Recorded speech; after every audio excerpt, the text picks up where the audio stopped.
about the YouTube chat. Holy moly, man. I wish there was an automated way of doing this. I need to look into that. There has to be an automated way of doing this. Okay. MAXROLL expansion podcast. There we go.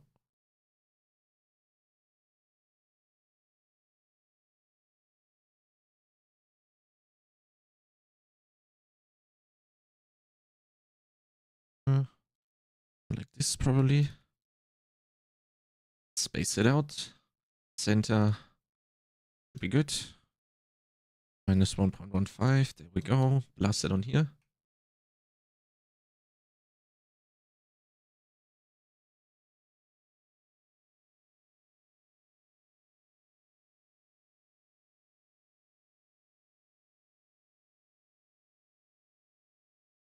If you can throw an alternate to and have it make others. Yeah, probably at some point, Danish, yeah.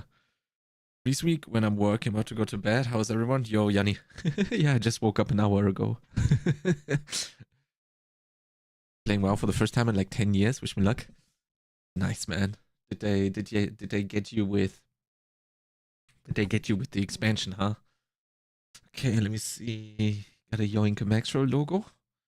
1 second.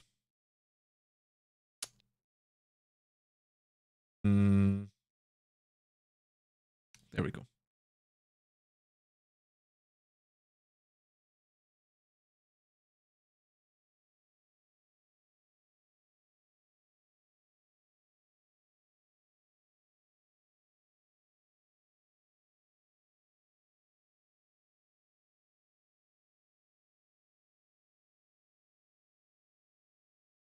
I'm still resilient. Yeah, for me, the problem is obviously with streaming, it won't work. I can't do that. But like, let's imagine I was just a gamer, yeah.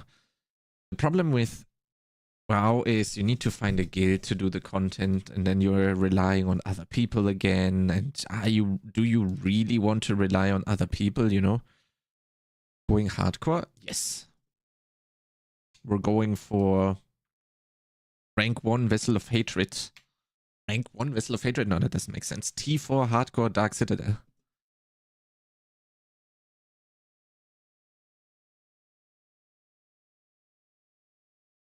There we go. Let's get rid of this. Let's put it in here. Let's make it a bit smaller though.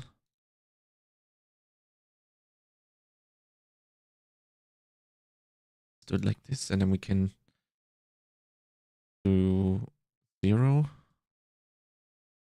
And then we can actually do 1.15. Maybe we put it, whoops. Oh, that was good. This, and then we put it maybe here. And we can maybe make this a little bit larger. Let's see how this looks. Ah, that's looking awful holy. Okay.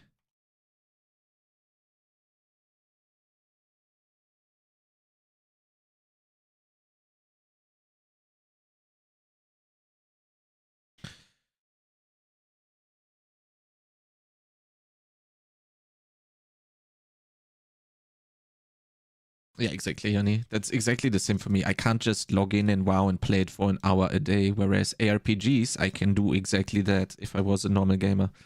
But if I want to enjoy World of Warcraft, I need to rate at a pretty high level for me for it to be fun, and also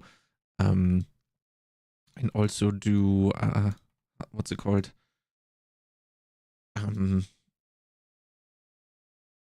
High Mythic Plus. And the problem is, I mean, as a streamer, that works, yeah. You can do that. But the problem is, you need to find a team, and then you need to rely on other people. And then as a streamer, relying on other people to be there when you are making plans and stuff is not always ideal. Yeah, so that's kind of rough. But like, I'm happy if you guys are enjoying the expansion. That's great. Oh, lol, how did I manage to do that? There we go. Okay, this looks good. There we go. New content that you can do solo. Yeah, but that's not World of Warcraft for me, you know. World of Warcraft, I need to high-end mythic raid, and I also need to high-end mythic plus, you know, for it to be fun. You know me, I'm just like that, and I do those competitive things always, so that's also what I would do in WoW.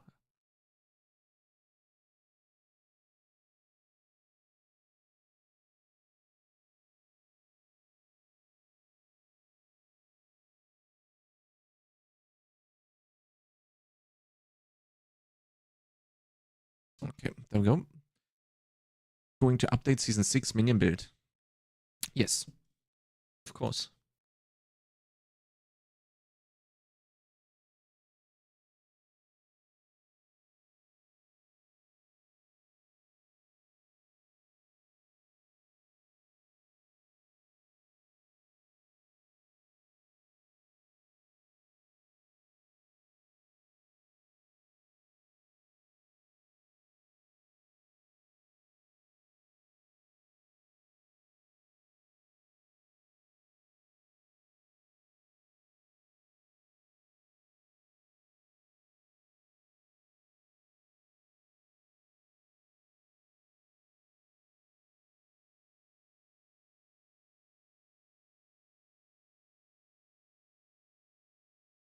Okay, this is done.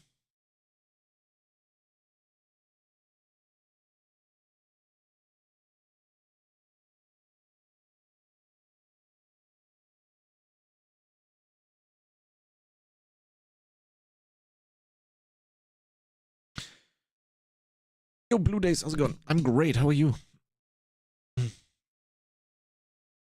It feels like you're talking to me in German. Lol. Yeah, I do have a lot of videos actually being posted, but they are doing very bad. It's actually insane how bad they are performing, to be honest. Like literally insanely bad. Like the numbers that you see here, the numbers that you see here are not up to date, like perfectly up to date. But even if I look at them in the YouTube studio, it's it's still very far from good. Like I would have at least expected, like, I don't know, maybe 2K clicks a video. I know that D4 is like you get the clicks after the season has launched, but I would have thought for an expansion, people would be looking for info like 1 or 2 days in advance. But it doesn't look like they are. So this is kind of sad, to be honest. Oh, what did I do wrong here on this thumbnail? Lul. Gotta fix that ideally, I guess. Yeah, that's a little bit demoralizing, to be honest.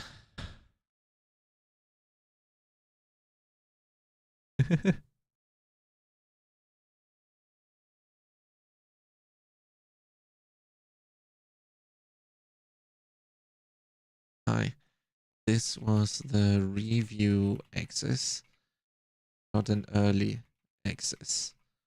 So when the expansion launches, we all start at the same time and level again. Some people think it was early access for whatever reason, which I think is kind of weird, but yeah. Before community seems to not be on top with all the infos mostly. Should be on the MAXROLL website and or channel as well. What do you mean?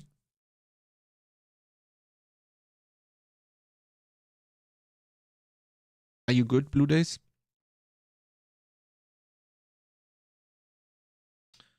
I've been updating my compendium. There we go. Okay, so I did this before I went to sleep. Yo, Dictate, how's it going? I wanted to double check this real quick.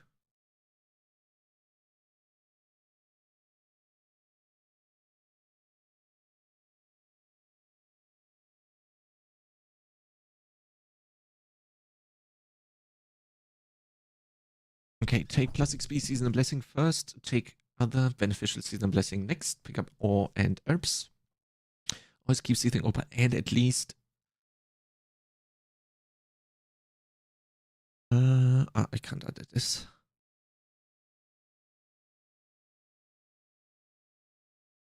There we go. Now I can edit this. And at least an elixir up. There we go. Kill every goblin. Gang's all here. Let's go. True. Just got back from traveling. Super excited about the expansion. Yeah, it's not that long. How long is it? MAXROLL has a countdown. 1 day, 2 hours, 28 minutes. Blasting, boys. Okay, create character on normal. So to say, other on the right side, and a guide to the season 6 post written by Toka new paths. Which videos? My own ones? No. My own ones I can put on, like, for example, am I starting Necro? No, I'm starting Spiritborn because that's probably going to be the best bet of doing the T4 hardcore Dark Citadel. And as soon as we have done that, I go softcore and blast all the builds and carry everyone, and then we have fun. But I want to be part of the team that clears T4 hardcore Dark Citadel first. So I go Spiritborn, do it on hardcore real quick with the boys. Hopefully it's going to be real quick without any hiccups. And then I go softcore and blast. Good luck. Thank you so much. Yo, Ravenwolf, how's it going? I'm great. How are you? All my recent videos since the embargo lift should be on MAXROLL. How? No, that's not possible. Can't do that. How do I do that? Sometimes you can, what you can do is, for example, since I updated the, where is it? It's here. Wait, where's the Vessel of Hatred info? It's gone. Wasn't it here? Well, yeah. Let me remove this song. I made a completely new playlist with like all the old playlists combined. Skip this. Hardcore or softcore? I don't know, man. What do you enjoy the most? I can't. That's a tough answer to give. #1 world first for quality content for Vessel of Hatred, right? Would be nice if that was true.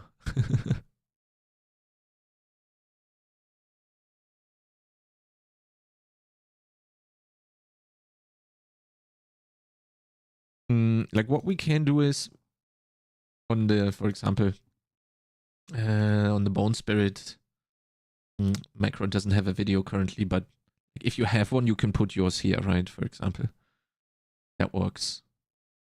Like for example, in the old videos that I have, right? We do have the video guide thing, and then you can put it here, so that's okay. But I can't put like my general video in like here somewhere, right? Maybe I can ask and put my speed leveling video here.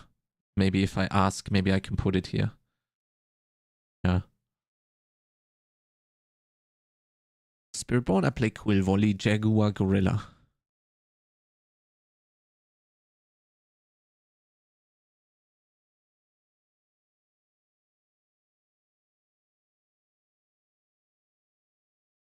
I want to calculate something real quick. I think I had 5k armor and I had 0.35 on the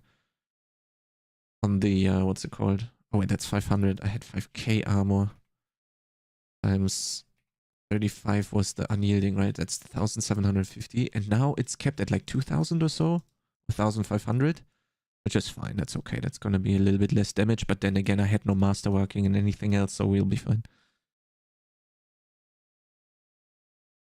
Yeah, we don't know that, Ravenwolfy. We need to find that out when the game releases, because no one played with that version.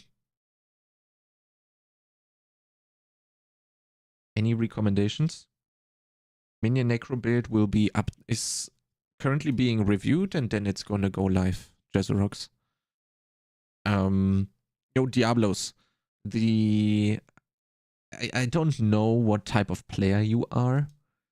So what you should do is you should either tell me what you like and what you don't like, which builds you liked in other games, maybe. If you don't know, then there is tier lists on MAXROLL. For example, like Endgame and the Pit tier list, where you can see all the builds ranked against each other, and then you can filter by Necromancer if you want to play Necromancer, and then you see which one of those is available on MAXROLL. Endgame is not Torment 1. Torment 1 is transitory.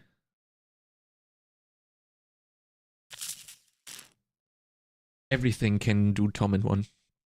Even Aerostorm's Rogue can do Torment 1. Torment 1 is no endgame.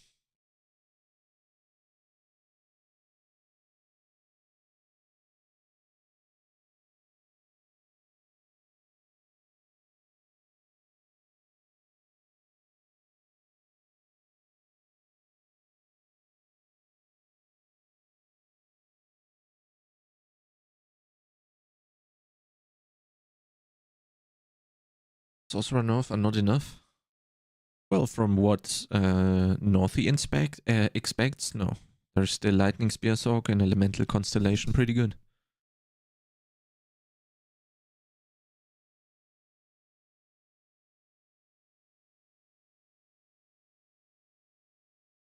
Okay. So, make character normal, equip your auto picker pad from the inventory. Game activities, my bad, since everything can drop on T1 too, I thought it counted. Yeah, you can do everything with every build, Authra, in T1. In T1 you can do basic abilities, no gear, if you want. You can do everything in Torment 1. That's the idea behind having a Torment 1, you know?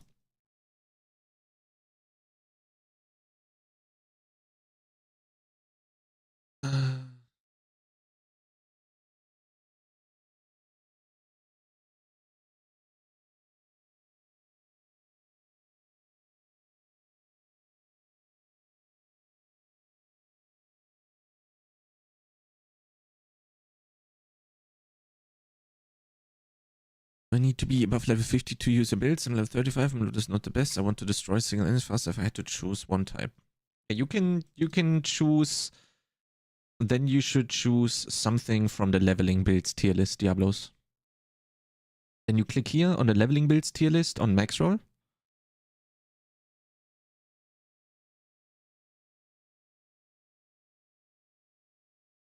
Yeah, Yanni, but it's going to be... The drop rates have changed, though, to accommodate the Torment 1, 2, 3, and 4 difficulties, and that they seem to be lowered overall. So I think T4, Duriel, and Andariel are 7%. Maybe. Or like... Yeah. However, how much was it? 7%, I think. But you won't get 7% in Torment 1. Right? That's the whole idea.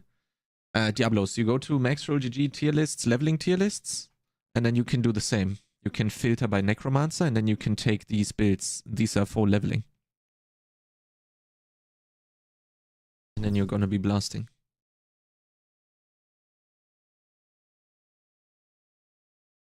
Yeah, otherwise, I would also appreciate it. Yeah, MAXROLL GG has all the advice you need. In case you don't know or you can't progress, you can come back to the stream and ask me. But like giving general advice is tough. I suggest you take a look at the website, because the website has all the questions, all the answers to your questions. You just need to look around and see them.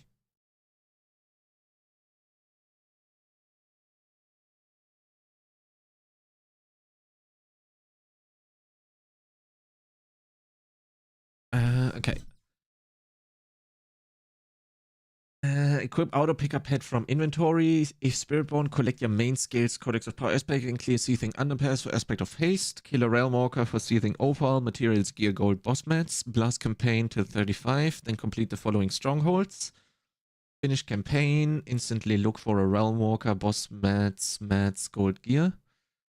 It's very easy to navigate, honestly looks great. Yeah, thank you, Diablos. Why do we strongholds after level 35, then continue campaign? Yeah, you gotta level up a little bit more, so you hit level 60 after Deeds of the Champion. If you don't do the strongholds, you don't need to do all of them, I think. I think it's enough if you do. You can probably leave 2 out, but the only 2 that I would leave out are Chaki and Kichuk, which are the new ones. And I kind of want people to do these 2, maybe. I'll have to see. Maybe I kick out Alcanus or so. Because doing all of this will probably be too much. You're probably going to be over-leveling then with Deeds. And campaign Stronghold gives a lot of experience. This is only for speed leveling. This has nothing to do with like bringing your account forward the fastest, for example. Okay, so then you finish campaign, you look for a Realm Walker, boss mats, gold gear. Should I always sell the loot I'm using or salvage it? Though I'm not sure it matters. It matters. But this changes with the expansion being around the corner.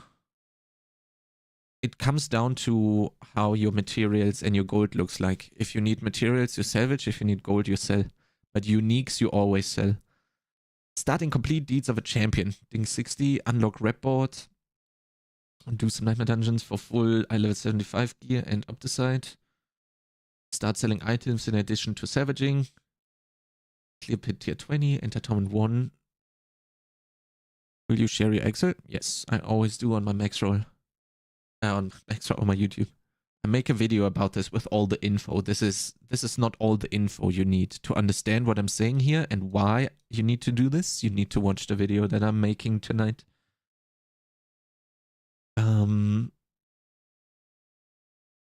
Okay, do some nightmare dungeons for full island Opticide. Start selling items in addition to salvaging. No problem, Abbas. How do we say this? We could do an intermission here.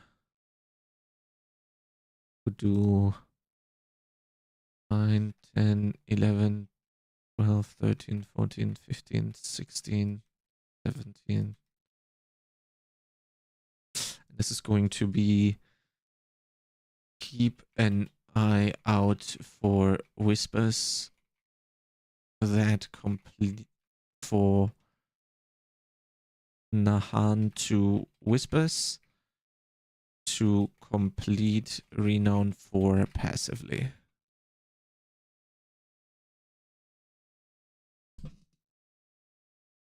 I think you've been doing a great job moderating the podcast. Thank you, Nikki.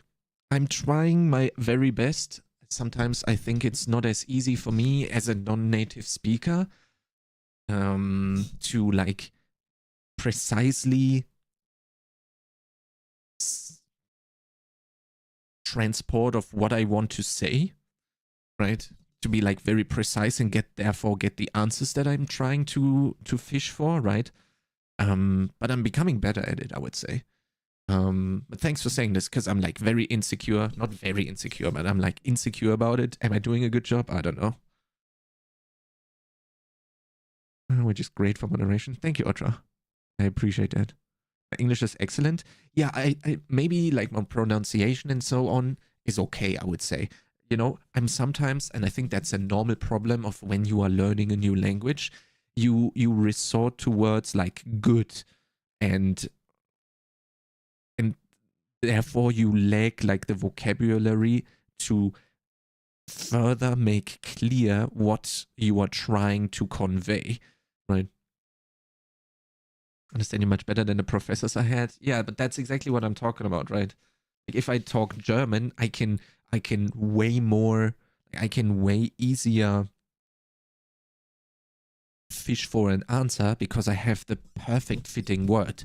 and the perfect fitting word in English I'm missing a lot, right? And then I have to resort to the general word. Good is a good example, right? How, for example, I can't come up with an example right now off the top of my head, but you know, it's like you can't be super precise sometimes, and I hate that because sometimes therefore you can't be extremely clear with what you're trying to say.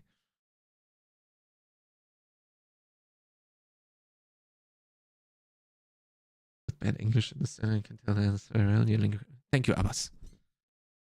Lived in Germany for 2 years, and every German always undersells the English skills. Oh man, but I gotta be honest, like a lot of Germans do not really speak English that well. What you moderate server, as a viewer, you don't come across as not professional. You wouldn't have known you weren't a native speaker and you just mentioned it. No way, really? Thank you guys so much. I appreciate that a lot. Thanks. Because that's literally something that I'm actively trying. Thank you, Kat. I'm actively trying to work on this, right?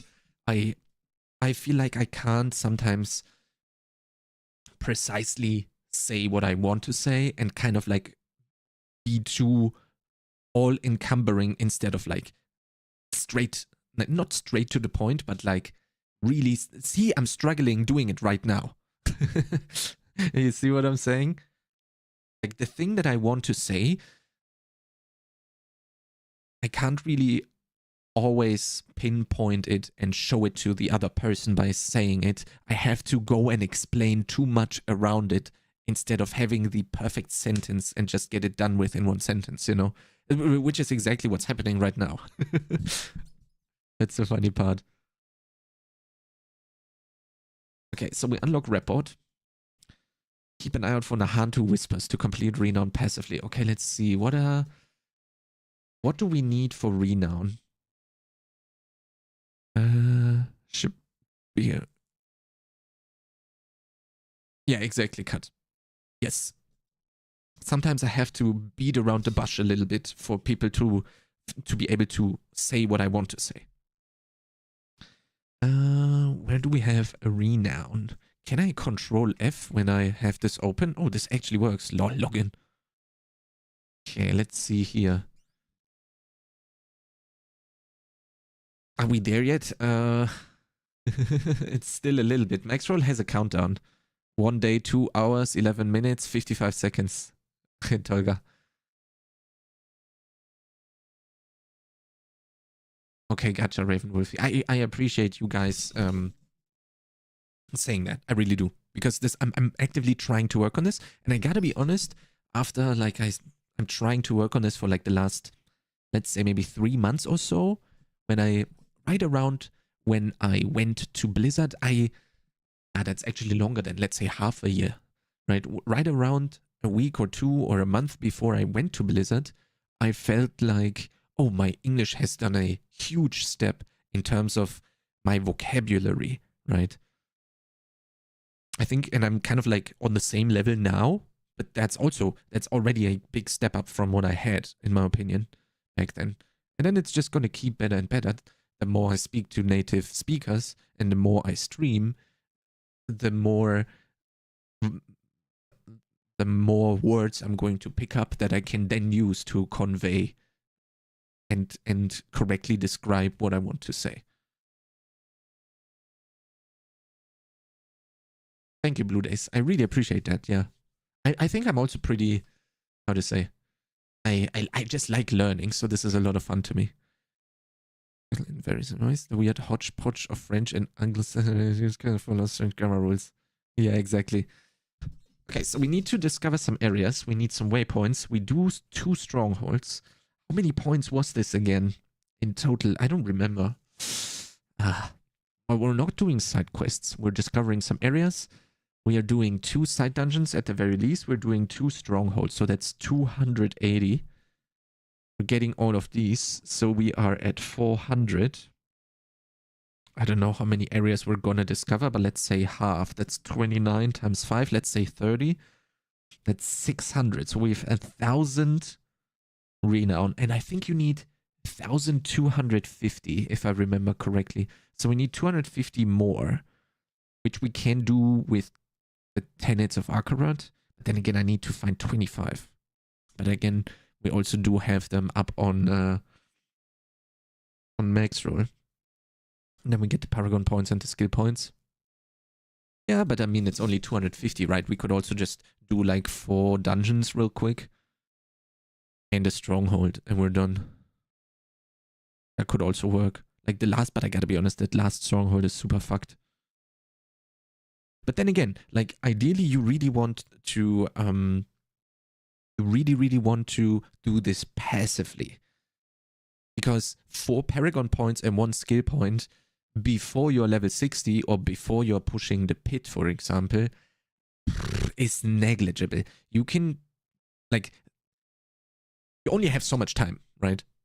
You only ever have so much time. So it's really important to prioritize. What does give you the most character power per time invested? And it's definitely not renown. Right? Especially before level 60. Yes, Murky. We do, yep.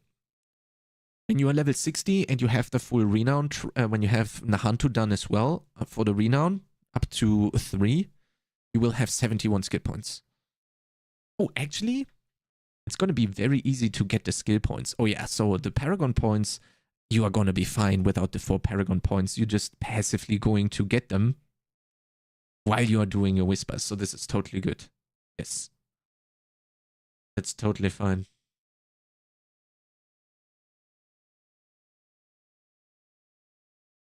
Yeah, that really helps, Annie. Yeah. I'm consuming only English media at this point, I think. Only when I do stuff like when I leave the house, it's not English. And when I watch some movies with my girlfriend. I mean, that would probably help so much, watching English shows and English movies and stuff. Keep an eye out for the Hunter Whispers. To complete Renown 4 passively. Unlock Reputation Board.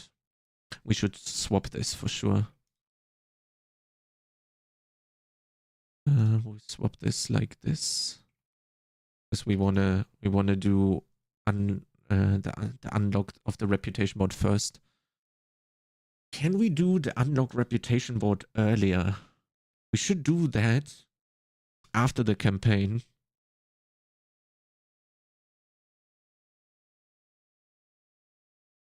Actually. Yes, this makes much more sense like this.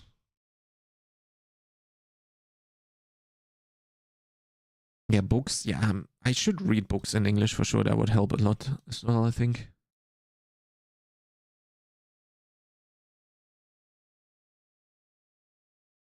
To complete Renown 4 passively.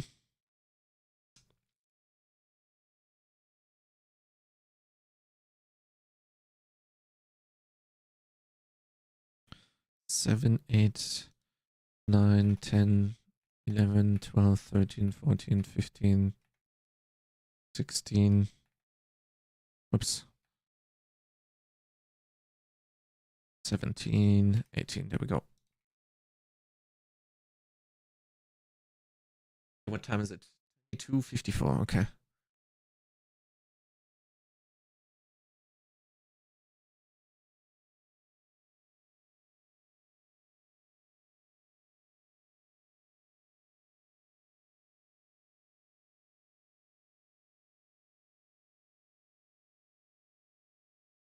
Yo, Seiler, how's it going? It's going great. Thanks for asking. How are you? Okay, we revisit this after the podcast, and then I make the video, and then I need to make quite a lot of videos actually. Still. Expansion releases in what? Let's say a day, in 2 hours. Ready? No, I'm not ready. I still need to make my build for the race. for not for the race, but for the Dark Citadel. Need to still do this. I still need to make update my, like, make the final things for the MAXROLL guides and publish them. Ideally need to make 5 videos, all in 1 day and 2 hours, and I still need to sleep for 8 hours. So I literally have 18 hours right now, finalizing the updates, doing the podcast, talking to you guys, and making 5 videos and edit them. And then I need to go to sleep. 18 hours for four big tasks. Holy moly. That's gonna be something.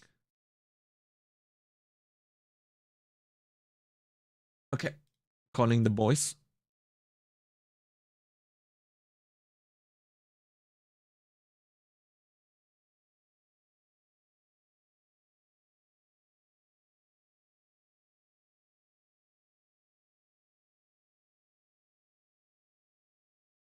No, I have 2 cucumbers bought already, Yanni. Everything is over there. All the food and stuff everything is ready over there. Spag ball is also made already. Well, the noodles are not done yet, but the bolognese sauce is done.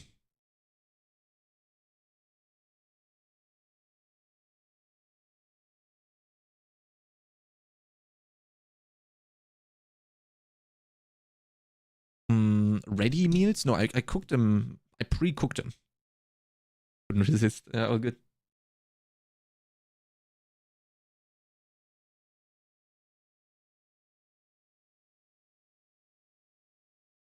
I meal prepped the spaghetti bolognese for like I don't know, 3-4 days of the first season launch, so I don't have to worry about cooking and everything else, you know.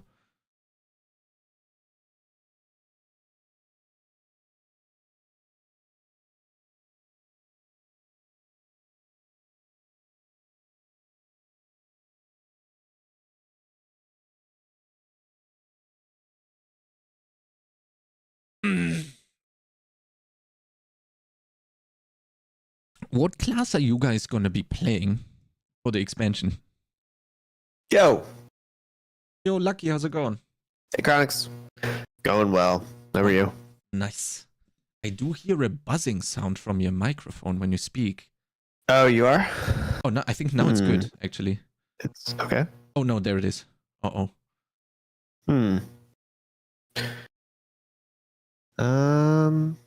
Maybe let me restart. I don't know. Okay.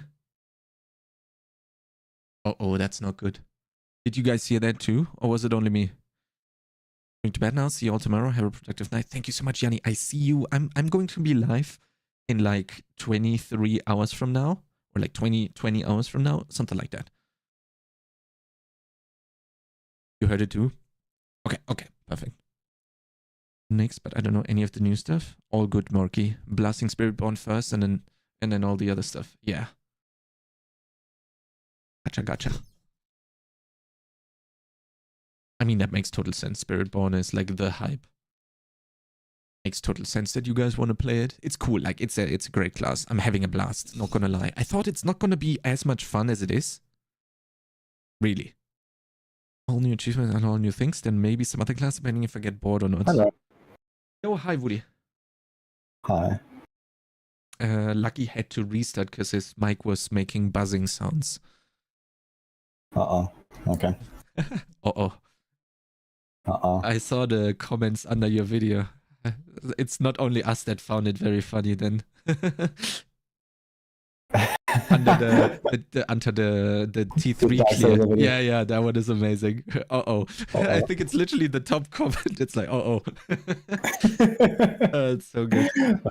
I didn't read any comments lately, to be honest, but okay. It's great. It's all over the comments. It's uh-oh. Uh-oh. Could be great, yeah. Like, I need to set up the podcast thing. Where's that? How about now? Oh, wait, let me... Hello. Hey, Woody. How's it going? Good here. My microphone was buzzing, so I restarted, wondering if... It's still there, but I think it's less now. Are you hearing it too, Woody? Is my microphone buzzing? 'Cause I tried to record and see if I could hear anything. I didn't see it picking up, but... I hear you fine. Okay. Yeah, I'm not sure then. I actually need to update this, yeah. Okay, 1 second. Wait, Woody, I can send you the stuff real quick. I'm not sure if you have the same dimensions and stuff because I have everything set up in my OBS. It's fine. I just need to make the new name thingy. So it's fine. Sure, take your time. Okay. Guys, I'm setting up the podcast real quick on my scene here. And Nini is here. Hello, Nini. Hello, right? No, just leave us. That's fine. No. Yeah. I don't know. You look pretty dark today. Yeah, it's no, it's just like the remainders of my soul and body. Yeah, it's slowly withering. Yeah. Okay. Very welcome. Okay. There we go. Did we just turn on the camera at the exact same time, or what's going on? Yeah, my camera doesn't seem to be showing up. Are you doing the? Are you streaming as well, Lucky? I'm not live yet. Okay, then I guess usually I should be fine. Woody, if you don't hear the buzzing, can you record this and then upload this to the G drive, and so I can yoink it from there? I am recording, yes. Okay, because like that, I don't know. Maybe we fix it later or some other day. Lucky, we just hop on a call, and then maybe I have something. Maybe I have something wrong on the settings. I don't know. At least I didn't hear anything. Actually, I turn off my music here while they edit. That, yeah. I mean, we always record these podcasts anyway, so I can just send that to you. Okay. Okay, so let's see.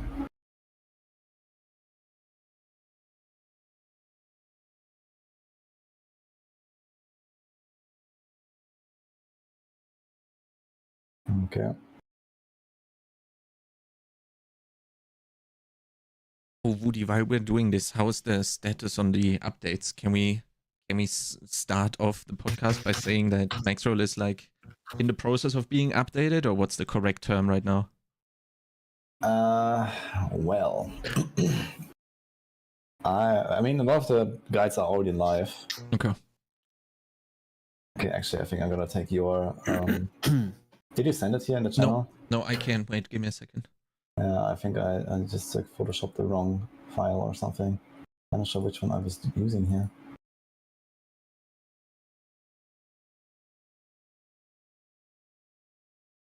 Had this. Oh, wait a minute, it was one of these podcast names. Okay, so this is what we had here with the borders, is that correct? I just sent it. Yeah. No, I think I actually found it, but okay. Open.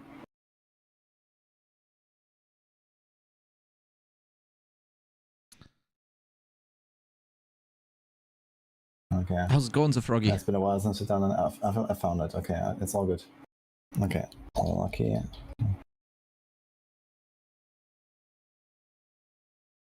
Where's Dai?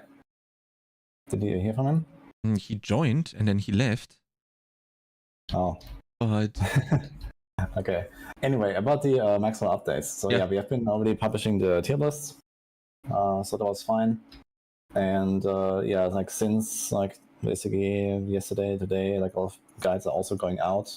I've already released the I think Crushing Hand Spiritborn and the Quill Volley Spiritborn. I have all my guides finished, but they're still missing like the last review basically, like for formatting and all that stuff. But yeah, in general, like a lot of the guides are out as far as I'm aware. Like a lot of this to-do is done. Okay, so I can go and say like, yeah, it's like most of the guides are already up to date with the last ones. I can check the list, but I'm not sure if people actually updated their. I'm not sure if people actually updated their list. No, I mean, I just want to, I just want to include it at the start of the podcast, just to. Okay. I mean, you can definitely mention that. Yeah, most stuff is ready. Most stuff is ready. Yeah, that sounds good. Yeah. Okay, I finally know. Dioxide says he can only see you, Woody. I can't see Woody or Dioxide. I can't see Sorry, Woody. I'm turning on my camera. there you go. There he is. Oh man, I didn't have it on. I actually have my my glasses prepared as well. Wait, I will join Woody here with the glasses. There we go. Yeah, shit, I still have my glasses. I was I was just using the glasses off stream, like while writing all day. Yeah, Okay. like when I was writing all the time, I had these on as well. But actually, they make actually quite a difference when you've been like sitting at the PC for, I don't know, 24 hours straight or so. Mm-hmm.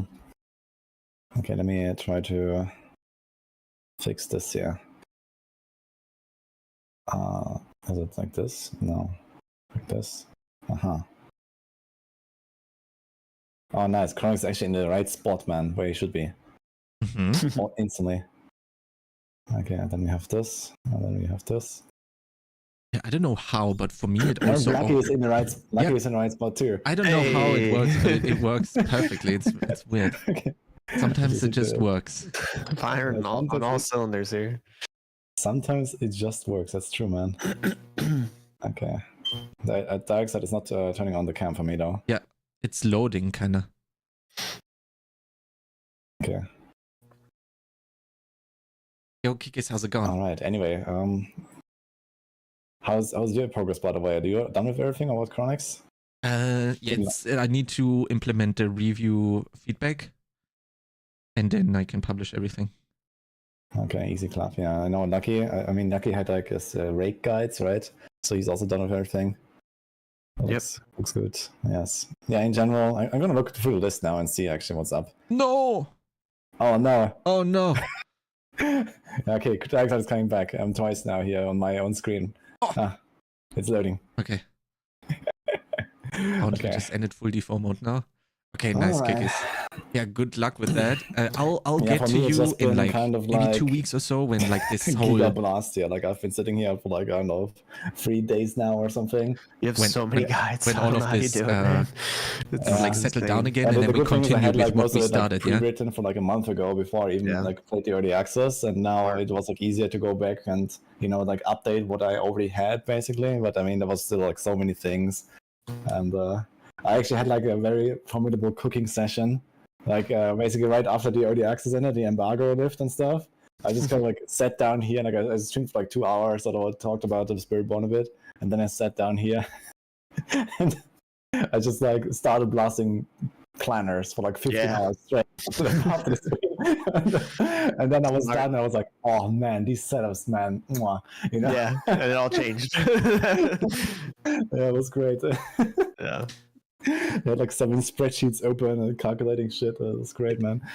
Did you already maybe get to the Quillvolley stuff we talked about the other day with the difference between the two upgrades or the secret plans? The secret plans. I mean, the secret plan is just doing it basically. I think so. There's not much of a. Okay. I wanted to know how much we. Okay, I'm catching up on chat right now. Here, by the way, did I miss something? No. Okay. Is the sound fine, guys? You can do a sound check maybe while waiting for Dioxide. So, Chronix and Lucky, like everything sounds fine here, guys? Everything sounds good to me. Okay. Yeah, chat, please let me know. Mic check, I'm gonna check, go 1, 2. live now. Okay. That looks fine. But anyway. Or like sound levels of I had a everyone? blast though in the early access though. Like I was just like, every day, man, like pumping like 10 hours or something, or 12 hours. It was really cool. I'm not sure how much you guys got to play, but I was just kind of like doing like the bare minimum anywhere else. And then, just blast the Spiritborn. That was cool. I'm so excited actually to play it. I would just wish that we would have like another week, man. Just like delay it by 1 week now, guys. What do you say? Oh, I think everyone would kill us, but for content purposes, it would probably be nice, yeah. Oh man, I have like so many things to do, dude. But yeah. I also just calculated as well. I have like, we have 26 hours until release. I need 8 hours of sleep, so that puts me at 18. I have to make all the updates to the MAXROLL guides. I need to make 5 videos still, and I need to eat. And I have no clue how that's gonna work. In 18 hours, that's not gonna be easy. It's possible, but it's not easy. Oh man. Yeah, for me, I'm going to bed in 12 hours. Yeah. And I mean, I have the podcast now, and then I also have to fix some stuff. Yeah, I don't know. It's like always the same shit, man. It was the same shit when the original launch happened, man. I had like exactly the same thing. Like we had this press early access. I blasted all day long, to get as far as possible. And then I also had to do all the MAXROLL stuff and then all my videos. And then like literally on launch day, I was just sitting here in the morning before sleeping, recording 11 videos. Yeah. And pumping them out. Then I went to sleep for like 5 hours. And then we did a race, 30 hours. Yeah, that's crazy. I don't know how you did this, to be quite honest. Man, that was wild, man. But yeah, it's kind of like the same story again here. It's gonna be exactly like that. I'm getting insane tips. Blend your food, put it in an IV, then plug it in while you're sleeping. Let's go. That's how I save the time. Oh man. No lucky. Wait, people say they have no audio here. Yeah, he's muted to Discord probably. Hi. Sorry, I just went live and I'm saying. Okay. So you're speaking. All right. Okay. Yeah. You know what infuriates me? This is a lefty problem. Every time I'm drinking, you see the company's logo instead of this cool one. Because I don't drink with my right hand, I drink with my left hand, right? Unlucky. But this thing is really nice, by the way. I actually use it as well. It also keeps your stuff warm or cold. It's actually like this thing is amazing. I didn't know I liked the straws, but it's actually good. I drink way more now with this thing on my desk. Hydration level stonks. Yeah, definitely. Okay, Dyke said he can't get audio or video to work. Oh no. Oh.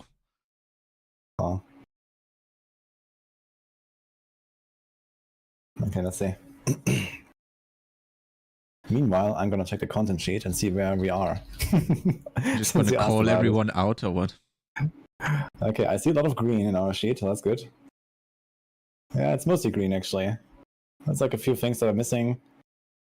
But yeah, it seems like most guides are out, especially the sword guides are a lot of green. Barb guide is a lot of green. Boilers, druid stuff seems to be completely done. A lot of necro stuff seems to be ready. I guess it's just missing a few of yours and with the reviews and stuff. Yeah, Rogue is kind of lacking right now. I also still need to finish the Rogue guides, but luckily they're all written already. I just need to go through them again and probably update the Paragons, and that's probably about it. So I'll put them out later. Death Trap and Aerostorms is my Rogue guides at least this season. It was a huge change again. Like last season, as we already had the template, like you were familiar with the template, you knew exactly what was going on. I was so much faster than I was this time because of the new template and all the other new things that you have to relearn. I was like, oh, and these things when you probably don't, but you have like a thing where you go like, oh, I need to do it this way, and then you go to, then I write it down, and then my to-do list just gets bigger and bigger instead of just getting smaller, because you feel like, oh, I forgot this as well, and then you go back and do the other things, and you go to the other guides and have to do those again, and then no. But yeah, next season is gonna be easier, at least, because we did a lot of updates on the side in general, so this is certainly a thing that slows us down, I think. Once you do this the second time around, it's going to be so much better. Yes, like next season is going to be so much easier when you have worked with the template once, right, with the new one. But I mean, it's worth it. Like the site looks amazing, and I've already seen a lot of feedback that it's like looking top notch. And I do have to be honest, like all the new stuff that we added is so good. I'm a huge fan of what we did this time around. Yeah, me too. Like we have like also like all these new tools of the step priorities and like that. So instead of these weird tables that we used to have and stuff like that. Yeah, I think it's just way better to look at. Checking out the MAXROLL guides already, so we have a lot of updates for the new build templates basically that we use. Yeah, I'm generally quite happy with the results, I gotta say.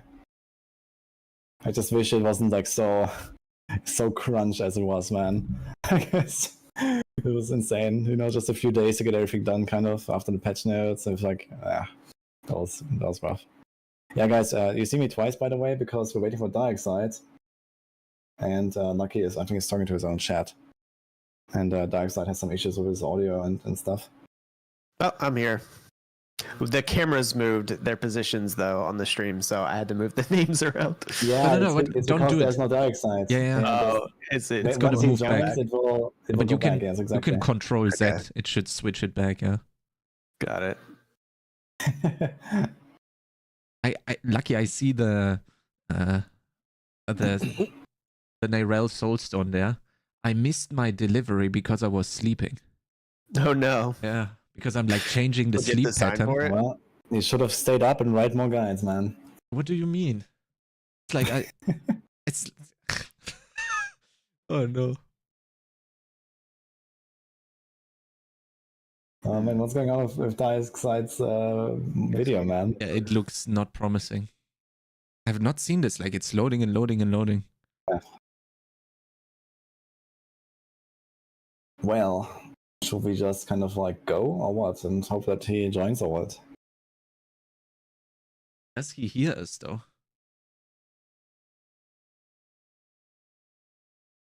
Well, he said he can't get audio or video to work. Okay. So That's weird. not looking promising. When do leveling guides go live on MAXROLL? A lot of them already are. Yes. Yeah, they're probably asking about the Spiritborn stuff. Spiritborn leveling guides are not out yet. I pushed 2 Endking guides already for Spiritborn. I have 2 more kind of ready to go. Lucky is pretty much ready to go. There's like also I think 2 or 3 more from like DZ and Sarok and Bob. And I think there's like two more guides I need to review on the Spiritborn after this podcast. But yeah, they're basically all going live in the next few hours. And then people can catch up. Oh no. They should be posted soon, right? Yeah, we were waiting for like another pass from Tanky, and he was also like busy with some stuff today. But I think he's working on it as we speak, basically, and then ready to publish. Is that a D2R display in your background, Booty, or is it like a picture? Yes, that's a display actually. That's really cool. I like Yeah, that. it's one of the 3D ones actually. It's very nice. Yeah? Yeah, it's really cool. They That's sent it to actually me once. I had a sponsorship for Display It at some point, and they sent me these. Is that Rogue a display too? Um, Rogue up top, like in the In middle. the middle. this is also displayed actually. This is like one of the large ones. Yes. That's pretty Yeah, cool. they sent me a bunch of these. So they said, okay, can I choose a few, and then they also sent me these, like just because. And they I like also that. realized, okay, like Diablo is cool, and yeah, I really like this one. The Wonder looks really badass. Very nice. Okay, you know what? I'm gonna do Plan B. I'm just gonna like stream this Discord window now, since we're constantly moving all the time, and I guess, yeah, we should probably just go, to be honest, and hope that Darkseid joins us. Okay, let's do that. We also don't have that much time left for all the other stuff. Time TikTok, I guess. So I'm just going to like screen capture now and like full screen this, and that's it, I think. And hopefully Darkseid joins us. I mean, it kind of works, I guess. All right. Down to 3. Yeah. Let's do it. Soon TM. Okay. Maybe Darkseid will come. Okay, let's do that. So, welcome everyone to the MAXROLL Vessel of Hatred podcast. We are going to cover our first impressions and ideas of the Dark Citadel, Kurast Undercity, the Mercenaries, Spiritborn. We're also going to talk about the new seasonal mechanic a little bit. And then at the end, as always, we are going to have a chat questions section. So if you guys have anything that you want to know about either something that we're going to talk about today, or that you have not found on the internet yet, you can save those up and ask them later. And yeah, maybe a short introduction of everyone. Lucky, then Woody. Hi, I'm Lucky Luciano. I played a lot of Rogue in Diablo 4. I was part of the early access, review access for the expansion, and played a ton of Spiritborn, about 70 hours there. So really excited to actually have like everyone be able to play that class, and ended up writing a few guides for MAXROLL on it. So that was a lot of fun, and I can't believe the expansion's a day away, but I'm gonna be ready to blast that once that comes. So we'll look out for you all there. All right. Yeah. Hey guys, I'm Woody. All the same that Lucky just said. Basically, I've been also blasting the Spiritborn. I've written 7 guides for the Spiritborn now for MAXROLL. Those are going live as we speak, kind of. And I'm kind of overseeing all of the Spiritborn stuff right now, and in general, like the whole like Diablo branch on MAXROLL. So that's that keeps me busy until launch. Okay, thank you guys. I'm Chronix. I'm also part of the MAXROLL team. We blasted the review access as well. I'm responsible for the Necro guides on MAXROLL with a lot of other creators. It's not only Macro BioBoy at this point, it's also Zrock and Lord Zora. So they're joining us there. I blasted a lot of Spiritborn as well, but I'm not writing guides for it. And yeah, we are also just now updating, or we have already updated quite a lot of the MAXROLL guides, not only the end game, but also the leveling guides. More to come as we are finishing up the last little touches. And we also obviously have the tier lists and all the endgame and pit push tier lists, and also the leveling tier lists for you guys to have a look at. So that way we can actually provide the content and you guys know of. And let's actually start with the first topic. We have the Dark Citadel. So, of course, as I wrote, if we stray away from the topic and cover something else first, that's totally fine. Let's just keep it going naturally. How did you guys like it? Maybe Lucky and Dioxide. Dioxide would be nice. Lucky and Woody, how did you think the Dark Citadel is going to be? And are you happy with what you thought it is going to be when you saw it live, or is it going to be something that you are not really looking forward to and want already some changes? Maybe Lucky, you go first, and then I want to hear Woody's opinion on it. Yeah, so I think you guys played it together, right, for your first try. My first try was with it was actually with DM and Riker, and we just had kind of a blast, like figuring it all out. The thing was, my character was so much stronger than theirs at the time, so like I couldn't really get a good gauge for the difficulty of it because I was just one-shotting everything. But the thing that was interesting about it was you couldn't just one-shot everything and actually get through the Citadel. You had to participate in the mechanics, otherwise you would wipe. So even though my character was, really strong, if you didn't do what you were supposed to do in the Dark Citadel, you weren't going to pass it, which was cool. It was interesting. It was kind of what I was expecting. I thought that maybe like the requirement to have a bigger party could have been incorporated better. I don't want to give too many spoilers, but a lot of times it was just you both have to stand on a switch together, and that's how you progress. And like so the fact that they make us bring someone along just so that you can both stand on switches, I don't think was the best integration of like forced party play, but there were a lot of things that were fun about it, where one of you gets sent to another realm and you have to fight off hordes to bring them back in, and they bring back an essence and they have to deposit it, and it was so fun figuring out for the first time. My concern about it would be replayability and maybe I know you guys tried T4, I haven't. But it seemed very, very difficult. So I think maybe it may pose more of a challenge in that higher difficulty. But that remains to be seen for me. So I've got to try it out. Once you know the puzzles, yeah, my concern is like how fun will it be to play over and over again. But my initial reactions were it was super fun to play for the first time, and I think everyone will enjoy it. It's not like anything we've seen in a Diablo game up until this point. So for that, it was a fun, unique experience for sure. Yeah, I echo most of this sentiment. It was really fun trying to figure it out for the first time, especially doing it on voice comms with like Chronix and Condis, and like we were just hanging out, having fun, going through the thing, and they had already seen it once before me, so I was just kind of the newcomer in that group, and they let me do all the mistakes basically, which was kind of funny. And then we did the same later with Darkside. So yeah, that was kind of cool. And yeah, actually, like when it comes to difficulty, I think Torment 4 will not be trivial, at least. So I think doing something like a Torment 4 Citadel run might actually be like a valid kind of season objective for a lot of people. Like, first of all, getting to Torment 4 and then also being strong enough to even like go through the Citadel. It's certainly, harder than the typical, content that you do. So it's not like, ridiculously scaled up or something, but you have to deal with the bosses and the mechanics while also fighting Torment 4 monsters, and this is not really super easy. And especially some of those bosses actually have pretty high damage output. There's one in particular that has been a point of discussion for us, because we're currently preparing for hardcore Torment 4 Citadel run that we want to do, a rush to Citadel of Torment 4 basically. And it's like, oh man, how do we do that? And we actually have to sit down and figure stuff out for that, and in order to not do it. So especially from a hardcore perspective, I'm actually very excited for it.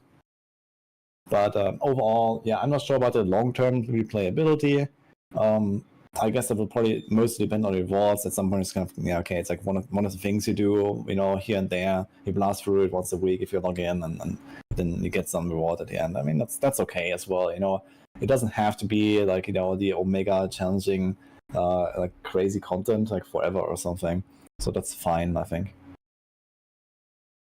Yeah, I'm glad you bring this up with the replayability, because I do think that especially for the first week, too, everyone is going to have a blast and go through it as much as they want, right? Which is also a good thing. I had this question come up a couple of times, where you can do the Dark Citadel as often as you want, and you're also getting your rewards, but that weekly cash at the end that is extremely powerful, you can only get once a week. So I'm a bit curious how this is going to pan out over the course of the first couple of weeks. I do think that even the rewards for the weekly cash after week 3 or 4 for just one character are not usually what you would go for.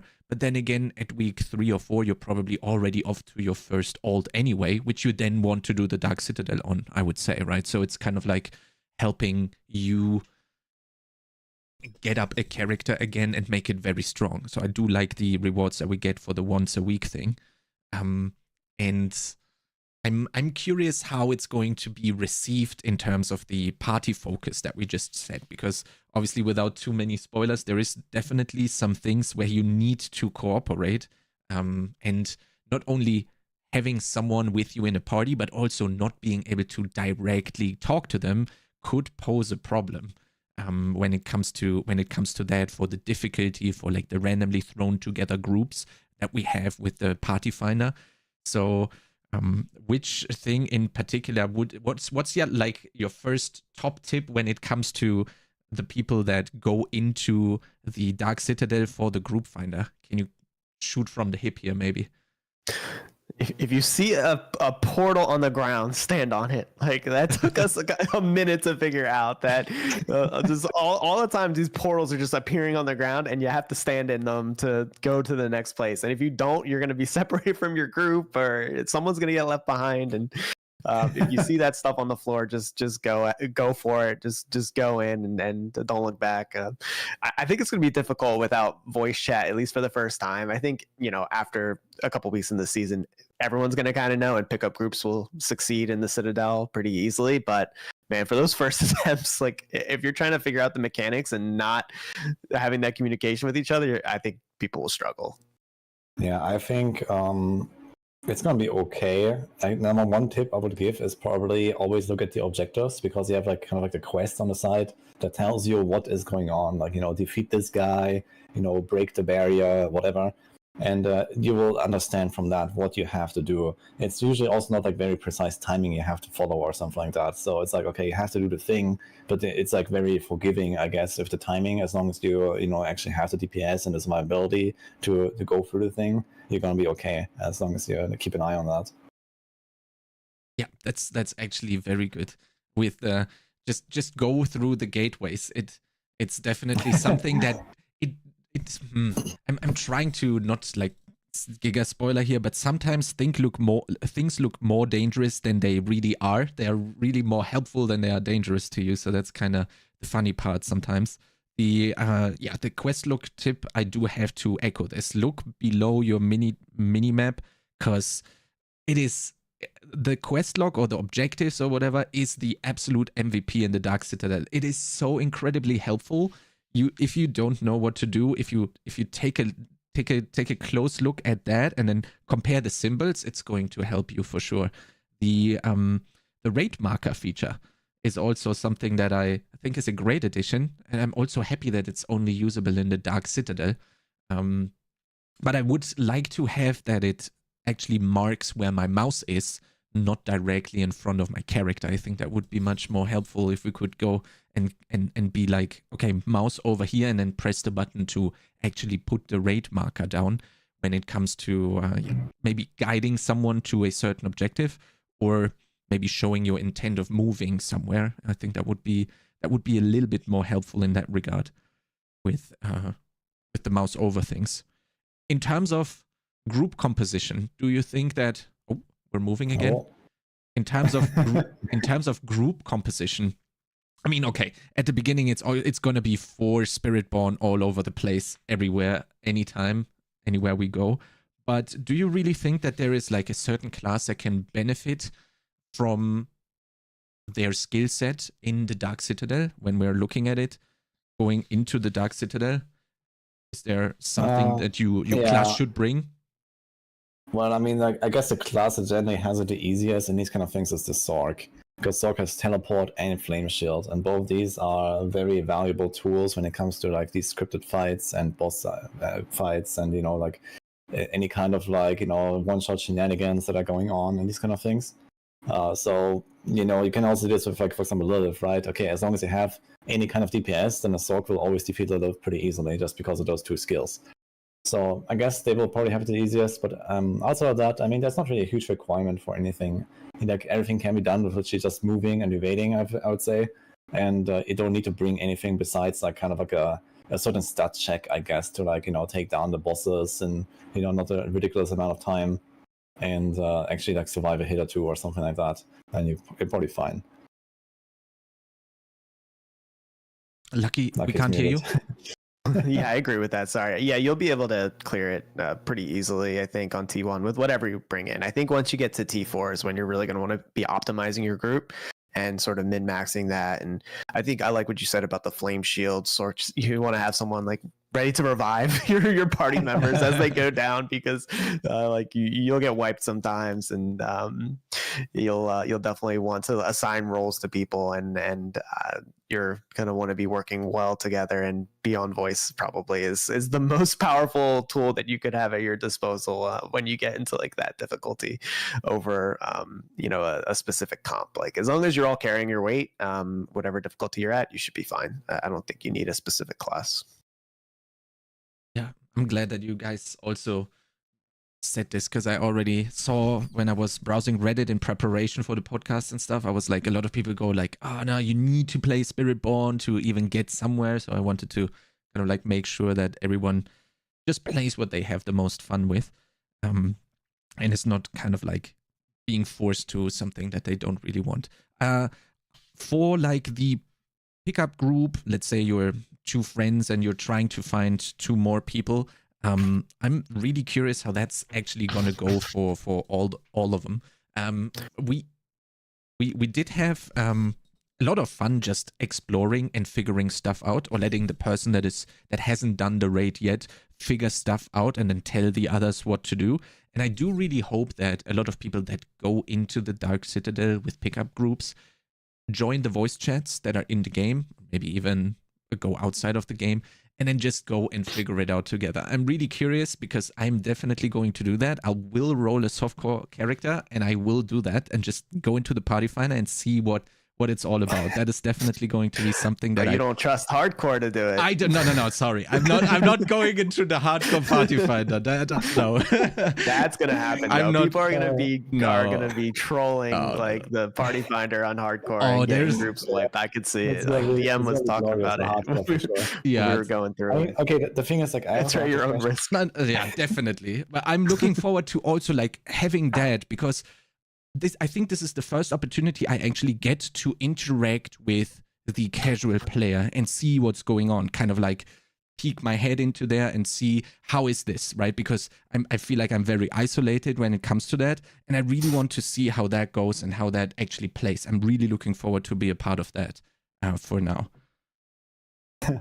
Yeah, I think the party finder, it will be okay, especially because the Citadel exists on all tournament difficulties. And if you are like in the tournament 2 or tournament 3 or whatever, like halfway through your progression, let's say, like you can even go to Torment 1 and do the Citadel, and it's going to be really easy. And okay, you will wipe to like a certain mechanic you didn't know about, but then you do it again, and now you know. And the next time you go in, you're going to do it on Torment 2 or on Torment 3.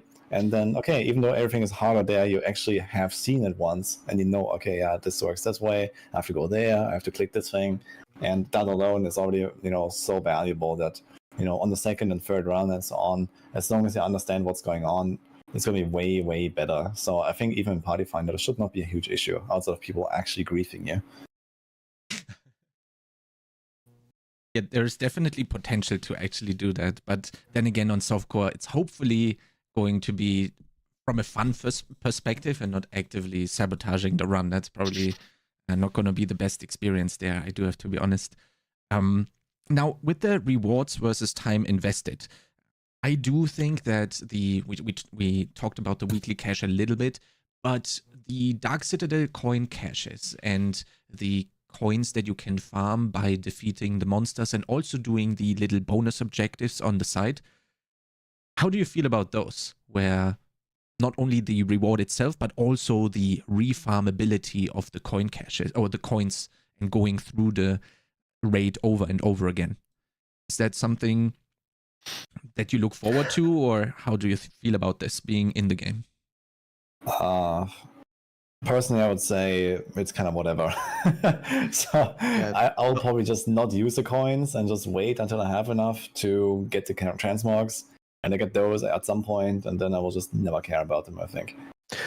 Yeah, the only thing that I could see grinding the Citadels to be worth it are for those scrolls that reset your tempering, depending on how easy those are to find outside of the Citadel. Like, I know the Citadel is a pretty good place to farm them, and I think you can use the coins towards those. But another thing I'll say is that my initial reaction is that it's not going to be worth the grind, but we didn't see like the final state of the rewards in the early access. We were told that it wasn't giving the proper reward, so it should be more than what we experienced. So it's hard to really like have a set verdict on it at this point. The only thing that really pops out are those like scroll of reforgings for resetting your tempers, which seem like a very valuable item, and they will be valuable to a lot of people. So if that's where you have to go to get them, then people are going to go and get those scrolls. But that's kind of something to look out for. Is it? You guys have to help me out on this one. I actually don't know it has been changed quite a lot. The scroll of restoration, is this now a one-time use per item, or is that did they lift that? Okay, so it's once per item. My understanding, yeah. Yeah. Okay. Perfect. Yeah, so even with that limitation, like you don't even have to grind them. Like you get a few scrolls here and there, and how often you really reset your tempers anyway. So I don't think that this is going to be a huge deal even. Yeah, that's true. Like on the review access, I was really happy to get the scrolls because we were staffed on a lot of iron chunks and whatever. So I was like, oh no, I need to re-hit this exact item because it's already 4 out of 12 and it was so costly on the review access. I was like very happy to get the scroll of restoration that early actually and be able to have that part of the rewards in the Dark Citadel. So that's definitely something that I would like to also be able to grind out and have ready in case I need it. But then again, I do have to agree that you probably don't really need more than 5 to maybe 10 at absolute maximum for a character over the course of its lifespan in a season. So depending on the availability outside of the Dark Citadel, maybe you don't even have to go. I'm going to use more than 10. I'll tell you right now, I'm going to use a lot more than 10. Okay. Like, I don't know. I go through a lot of items. Maybe not if it's the same as the review build. Like, it was, for anyone that, if it hasn't been made clear, it was brutal playing the review build. Like, the materials that we got, they were so out of whack. It's not going to be like, come launch day, but yeah, it was a bug. So yeah, it was bugged. Yeah, yes. Oh yeah, it was like it was impossible to find like resources to make your items. Yeah. But I am expecting to go through many items, and if I don't hit my tempers, then that's it. I got to get a new one. But now I get 2 shots at every item. So I definitely expect to use more than 10. But okay. I also see a lot of questions. Oh, sorry. Go ahead. And I just wanted to follow up with the scroll. Like people didn't seem to understand this. So the scroll is once per item, and it's consumed when you do that. So you get like a double the amount of tempers basically. Yeah, Thanks for clarifying, Woody. Actually, that's good. So for the next topic, Kurast Undercity, I wanted to get a temp check on that one because I'm a huge fan of the Kurast Undercity. I do like people comparing it to or saying that's the Gauntlet 2.0, the Gauntlet but in fun. What's your guys' opinion on it in terms of your first impressions when you saw it for the first time? Maybe Lucky, you go first. I think that's the perfect explanation of it, honestly. It's the Gauntlet, but it's worth doing. Like, again, it was bugged a little bit when we played, but even still, like, the rewards for it were very, very good. It's fast paced. It's going to reward a certain type of build and gameplay, and it is going to be the best place to farm certain materials and certain things in the game. So you are almost going to want to be tailoring a build to, really be able to farm them well. And I could see it creating like build variants just to farm things like the Undercity, because it's going to be one of the best places to find like boss summoning mats, resources, materials, and the whole idea that you can actually target farm in the Undercity too. Other than like if you're target farming a unique item from a tormented boss, like that's going to be the best source of target farming that you have. And being able to farm the Undercity well is going to, I think, reward you the most out of any of the end game that we're going to see in season 6. It's kind of like how Infernal Hordes were in season 5. They make the new end game kind of like the best place to farm. That's going to be Undercity in season 6. So you're going to get very familiar with it and how it works. Yep. Hi, Dioxide. Thanks for welcome. Thanks for fixing your issues quickly. Dude, so man, I was in an infinite loop. You made it though. You were stuck in the Citadel, in the other realm. We didn't open the gateway. Yeah, maybe. How are you doing, Dioxide? All good? Yeah, I guess now. Yeah, I don't know what was happening, what was going on, but restarted my computer twice, and apparently that worked. Turn it on again. I guess before we get too deep into the Kurast topic, maybe Dioxide should explain his first time in the Citadel. Yes, that's and, what I his wanted impressions. What I wanted to say. Oh man, so apparently they made me raid lead, and I ended up killing my party twice, or was it twice or 3 times? I think it was. Yeah, it's fine. It's on V level. It's fine. They legit did not help me at all whatsoever. So like, as a first time experiencer, like it wasn't really easy. Like it wasn't really easy to figure out like immediately. So it actually took some time to actually kind of learn the mechanics and whatnot. So it's not one of those things you're going to just walk in and be like, oh, obvious, let me just hit this or push that. You have to kind of like, really take a look at it. Almost like a escape room almost type thing sometimes, if you're a first time enjoyer. But it was fun. I never got a chance to play with the hardcore group, so that was a ton of fun. Great. To catch you up to speed, we did the Dark Citadel topic already, and thanks for sharing your first insights. Lucky, if you could like TLDR your points real quick for the Undercity again. So reward, or I'll do it. Sorry. The rewards are great. It looks like okay. Dioxide put on the glasses now too. So there we go. And yeah, rewards are great. Target farming, it feels like Gauntlet 2.0 in terms of the build that you need to go fast and be successful in it. Woody, what's your take? Kurast Undercity. I really like the Undercity. Like I don't really compare it to Gauntlet. I don't think it really has much to do with the Gauntlet, to be honest. It's just like, okay, there's a timer that ticks down. I guess that's like really the only similarity there. But it is pretty fun, and I think a lot of people like the Undercity. It just kind of feels good to blast through it. There's like no loot to pick up, it's kind of a little bit like a pit run, but without the need to look into every corner to find the last elite pack, which is great. And you get actually like big rewards, and you can target farm. I'm really excited for the target farming stuff. So on the early access, it was buggy or not really like fully done or something. But what they showed on the preview in the season campfire, it looks really cool. Like I'm very excited to like kind of like SSF my way through, and eventually I'm gonna have like all these materials and 2 builds, and then it's gonna be like, okay, I'm gonna just like pump gloves until I have like my greater affix skill rank glove, and then I'm gonna pump amulets until I have like double or triple passive amulet or something, and I think it's gonna feel really good. So I'm looking forward to that. It definitely is a lot like Gauntlet 2.0, but like way better. I do like the fact that there is strategy between like being greedy and actually like just kind of getting the rewards towards the end. I was pretty much greedy all the time, so I ended up failing like half the time because I was just like, oh, I got time, I can just do this real quick or get that thing right there real quick. And yeah, that was not the case. So I like the fact that there is risk versus reward in there, like in that. So I think that's going to be a lot of fun. And also the target farming is like crazy, like especially for amulets trying to get passives, man. That's gonna be awesome. Yeah, I did a couple of runs on the review access for the skill ranks on the amulets, and then when I did it the first time, I was like, okay, let's see what I get. And then one amulet dropped, also other stuff dropped, but the one amulet that dropped was not ancestral, and the passive skill rank was 1. And I was like, oh no, I had my expectations set up way too high, but obviously that's how you're obviously going to go and experience it. But I was like going in, I was like, yes, let's go. My skill rank GA ancestral item with 3 as a baseline.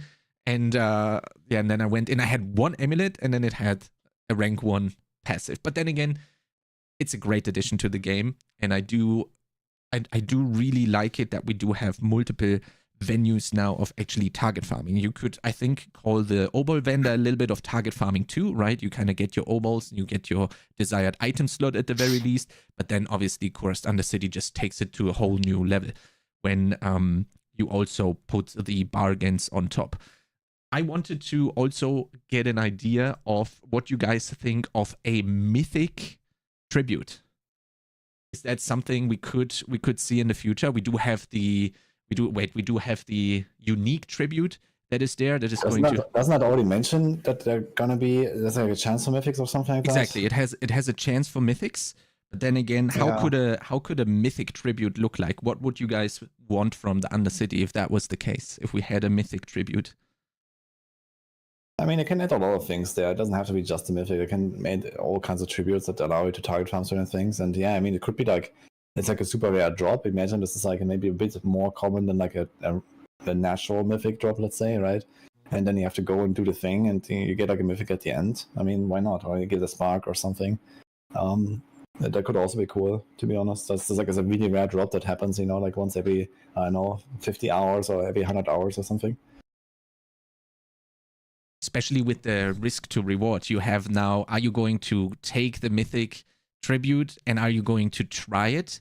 Or are you going to sell it and give it to someone else who can then try his luck, right? I do think that's kind of like a cool... attributes. I'll be honest, like when we think of the Undercity, you have to think, okay, what is the next best way to get this item, right? So if I'm thinking, am I going to farm the Undercity for a mythic unique, or am I just going to spam Duriel over and over again? Now I can spawn him non-stop on repeat and literally drop him in one hit on T3, T4. That's probably still going to be my best shot of getting a mythic unique. Maybe it might be better use of my time to use the Undercity to just farm mats to do that instead. Like I feel like you kind of have to weigh the risk reward of whether just because you can do something in the Undercity, should you, and is it really the best use of your time? Like, sure, they could add the chance to drop a mythic unique. If it's not guaranteed, it's probably a good shot. It's not going to be as efficient as just spamming tormented bosses, but that remains to be seen. I do think about the fact that like there is fun factor involved. Like maybe someone doesn't want to spam Duriel like for hours on end. Like if it means that I have a shot at doing something else or getting something I might want in the content that I much prefer to do, then it's always kind of nice to kind of have that option, even if it's not the most efficient one. And different builds, right? It favors different builds than like just a boss build, right? Which you would need to do a tormented boss. So I could see the value there too, but because I mean that would be my case. Like there's only but so many boss runs I can stomach before I'm just like, all right, I know I need that mythic, but man, I'll just try again tomorrow. We'll do something else. Do you guys think every class will be able to farm like T4 Undercity pretty comfortably? Oh man, I feel like that question is directed to me. Sorry. Yeah. I had a look at some speed farm necro builds, but I gotta be honest, it's not looking good for us. I gotta be honest. I would, in the case of that mythic tribute, if I only had a necro, I would definitely go and sell it. I wouldn't risk it. I would probably see the 5-second starting timer on my necromancer, and I would say like, Woody, here, do you want this? Yeah. 5 second starting timer, yeah. I mean, it could be, to be honest, like the idea of like mythic tributes or like just any other like kind of weird tributes, right? They could do like really funny, weird stuff, and they have like the system where they can make these special rules depending on what tribute you put in there, right? Right now it's like very simple. It's just like a time penalty, and then you get like less extra time. But there could be other stuff, right? You could just like alter the run in some way, like there's like new types of elites or some environmental effect or whatever, right? And maybe something else going on. I guess then we're back to Nightmare Dungeons, I guess. But either way, it's like there is like a way to like really add to this system. That's what I'm saying. So that could be really fun. But yeah, like on topic of the like classes and like does everyone have like viable Torment 4 builds? Yeah, absolutely. Torment 4 is not like a crazy bar to hit, I think. At least if they're good builds on each of the classes, they're gonna be just fine there. And okay, like some classes will go faster, like the Sorks are super fast, the Spiritborns, and maybe Necros are a little bit slower in like the average completion time, but in the big picture, this doesn't matter too much, I think. Yeah. I really like that the Kurist Undercity is starting out this strong. Yeah, as Woody mentioned, there's a lot of stuff you can actually build upon with this. And I mean, I really like to bring this up as like when we look at the Helltide in Season 0 and Season 1 and what it is now, the evolution that the game mode has actually done when you're starting out Kurist Undercity this strong already with so much potential with the tributes and the bargains and everything else. I am really much looking forward to what there is, not only playing it when we get the chance in the next couple of days, but also what it is, how Kurist Undercity is going to evolve over the next couple of seasons and the additions that we're going to get, hopefully, to that mode. That's going to be something that I look forward to doing as well, because in my opinion, I do think that Kurist Undercity is going to be the mode for me that I like the most coming with Vessel of Hatred, looking at everything that we kind of have, like mainly comparing to Dark Citadel. I do like the Undercity probably the most because maybe it's just the zoomer brain that gets the most dopamine out of it compared to the Dark Citadel. I don't know exactly what it is, but it's definitely my favorite when it comes to the new game modes. Speaking of new additions, Mercenaries. I know Woody is a big mercenary unenjoyer. I wanna let him go first on that one. You can say hater. Okay. Did they win you over with the new Mercenaries somehow? Okay, so I thought it would be worse, let's say. So generally, I really enjoyed the kind of like solitude I had in Diablo 4, as opposed to like Diablo 3 and Diablo 2. I mean, Diablo 2, I don't know, like most of the time, if you don't care about your mercenary, then he just dies. On the other hand, in Diablo 2, they're also kind of OP. So it's like you can either do no mercenary or like, go all in, I guess. In D3, they're just kind of like there and don't do much, but they give you like a bunch of buffs. And I guess you're kind of like in the D3 system now. It's just like, okay, they're running around. They're actually invincible. You don't have to gear them, which is kind of comfy, I guess. I would hate to gear up my mercs as well, to be honest. So I think that was a good decision. So yeah, you get some little perks, but realistically, I would have enjoyed it just way more without any mercs. I was kind of like fearing this day, but here we are. On the other hand, yeah, most of the time they're not very impactful, so they're just kind of like there and not do much. So that was my impression. I really like Diablo 2's version of Mercenaries, and this is not that. It's kind of the same as D3 Mercenaries. the thing that I really dislike about D3 and D4 mercenaries is that you kind of you're playing solo a lot of the time. I think most people, even if you like group play, you play solo the majority of the time. You have a build, you can make a mercenary for your build, and then you get into a group and your mercenary is gone, and this whole aspect of what made your build function in some regards, like people are going to be using Rahir to get resistances or armor, now is just gone, and you have almost a hole that you have to replace, and you kind of have to re-gear around it, and it's just really counterintuitive to me. I like the reinforcement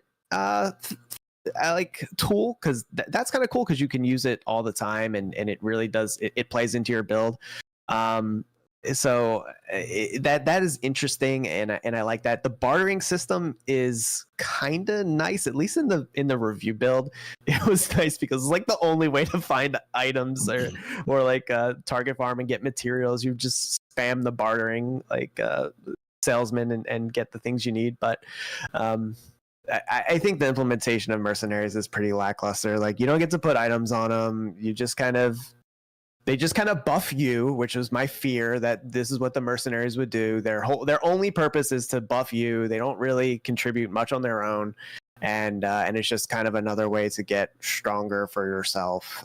Whereas in Diablo 2, you could have a mercenary that literally just carried, like, you were the mercenary, and your mercenary was like the main character vibes. Like, it was pretty wild, and I like that. I feel like it opens up a lot more for cool and interesting like build types. But like, I could see you completely ignoring the mercenary like mechanic in Diablo 4 and really not even noticing it. Doesn't really feel like it's that impactful. But to piggyback off of you, Lucky, the whole idea of building around or having your skills built around a certain mercenary. That's exactly what happened with me when I went to go raid with Rudy. Basically, I had really crap gear for most of the review, and like I had to use the 15% all res to be able to cap for content. So when he wasn't there, like, it was very obvious. Yeah. That like I was just getting one shot about things I just wasn't getting one shot about before. I'm like, oh yeah, I forgot I didn't have a mercenary or whatever. But I mean, you were, but you're totally right though. Like it just feels like a slightly better Diablo 3 followers, and it's just really not that interesting, to be honest. They actually do okay damage leveling up though. That's probably the only time where you actually see some use where they have to kill something. But the best part about the mercs for me, honestly, is the backstory. Like, actually, like finding the mercs, and like, being able to see what they're about. I'm not gonna spoil it obviously, but like, I thought that part was cool.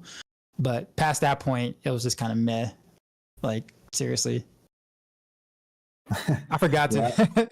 I actually do have to agree with that point. I found like the story and kind of like the what they do. Like, as someone who actually doesn't really care too much about the lore, this was actually kind of nice. And they have like they have like a character and like you know what they do and so on. So that's kind of nice. I think with that little like intro quest compared to like D3, where it's just okay, you just take them and they follow you around, and they have like a little bit of a small talk and that's it, right? So that's it's not much better for sure. I think that it was definitely a huge mistake from the devs to introduce something like armor and resistances as a passive buff to your permanent follower because of what exactly Darkseid just said. And I think that's gonna mess up so many people. Like, that's exactly what's gonna happen to so many people, and everyone's gonna complain, man. Oh man, I can't play this in party now. I want to do my boss rotations now. I get one shot all the time. That's gonna be so miserable for so many people, man. So I think this needs to change very soon, to be honest. And they just need to replace it with some other passives that they can add on right here or something that just forces people to actually fix their res and all, and then you have like consistency. I think that's really a huge problem, because otherwise people are always gonna be like, oh man, now I really have to find another item I'm gonna replace only when I'm playing party. I mean, no one's gonna do that, right? So, and I guess last point for this would be also, I would really appreciate if there was like some kind of like lone wolf option in the future. Maybe since they just buff bots anyway, why can't we have like some other like no mercenary gameplay kind of option where I just don't have a mercenary and I get like some other small perk? I would actually really appreciate that, to be honest. That's like how the necromancer works, right? If you choose not to have minions, you get Yeah, you get like yeah, a little exactly, buff or man. something. That is actually, dude, we have the technology, actually. Yeah. Yeah. just sacrifice him.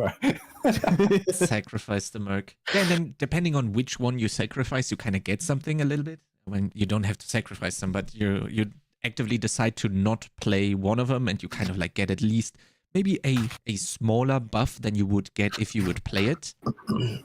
But at least for people that do not enjoy mercs, they wouldn't be forced to use one. I guess that would also would have been my point with the lone wolf buff. I'm not the biggest mercenary enjoyer, but I do have to be honest. Even me, someone who doesn't really pay that much attention to story, I know what they do and why they are here, and I think that is a very good feat of strength if you make me understand why they're there and why they join us. So that's definitely a good portion of how they have delivered the story. Yeah. It makes you want to hire them until you realize what they actually until you realize what they do, right? But like, they really sell you on it in the beginning, you know what I mean, with the story and stuff. But yeah, I mean, during leveling, it's a little bit different. Yeah, as you said, Darkside, the leveling part is going to be pretty nice because sometimes they do actually quite a lot of damage, and then you can actually make use of Altkin's vulnerable, or you can make use of the attack speed and the movement speed that you can get here or there. So actually, I think during leveling, it's going to make a huge impact, and then later on, it's probably going to fizzle out that a little bit like that. Okay, so I have a question before we move on. Sure. This is for Chronix. Do mercs count towards minion number? Oh, I am going to be testing way more stuff than just that. We do have the Ring of Mendeln. We do have the Ring of Mendeln buffs. We're gonna make Variana proc Mendeln for tons of damage. So you gotta look forward to that. We do have the Spirit Wolves already proccing Ring of Mendeln. I would be sad if we can't make Variana help us too with Ring of Mendeln. And then if that works, then there's going to be other scalars that also work. Shade Mist is there, which is also working with your Spirit Wolves, which is that little aura around your minions. Kalan's Edict now also gives you a multiplier per minion you have, so maybe that also counts. It's going to be a very interesting time to... I'm pretty sure the devs already said that they're not minions. I don't know if it's like this is a joke or something, but yeah, they... Of course, now what the devs say doesn't mean that that's necessarily the case. So probably always worth testing, but I remember them saying that. I think someone asked in one of the dev streams. Yeah, we are, how do you say? We are experienced enough with the pet, and when it was disabling one of our Paragon glyphs and the other stuff, and when it was suddenly when we had a cat running around casting Blood Surge. So I'll double check as soon as everything goes live. But yeah, it's definitely on the to-do list for sure. Now moving on, another awesome new addition to the game, Spiritborn. We have, I think, Dai, have you played Spiritborn? Did you get time to try it out a little bit? I didn't. I had Didn't you do a lot of rogue stuff that was going on? Yeah, I just stuck to rogue for the review. Yeah, gotcha. Because there is a lot of synergy going on with the different spirits that you can combine in your class mechanic and have tons of tags that you can apply to your different skills. I wanted to get the first impressions after you guys got your time with the Spiritborn. Maybe Lucky, you can let us... Yeah, so my favorite part about the Spiritborn, and I think a lot of people on this call can relate, because coming from the rogue, if you wanted to get defense on your rogue, then you basically had to sacrifice an offensive aspect to do it, right? You know, if you wanted to get more bulky, you had to sacrifice in one area. There were very few options on rogue where you kind of had defense and offense combined into one. Maybe things like Dark Shroud, where you get a little extra crit chance or something like that. But the Spiritborn, it's like completely designed to both give you like a huge defensive boost, and then your defense kind of becomes offense. So you can take an aspect like unyielding hits. And it's like, okay, if you have a ton of armor, then guess what? Your armor is going to get converted into attack, and you're just going to absolutely blast. Or like viscous shield. If you have a barrier up, based on how much percentage of your barrier is like your maximum life pool, then you're just going to do like 30% more damage.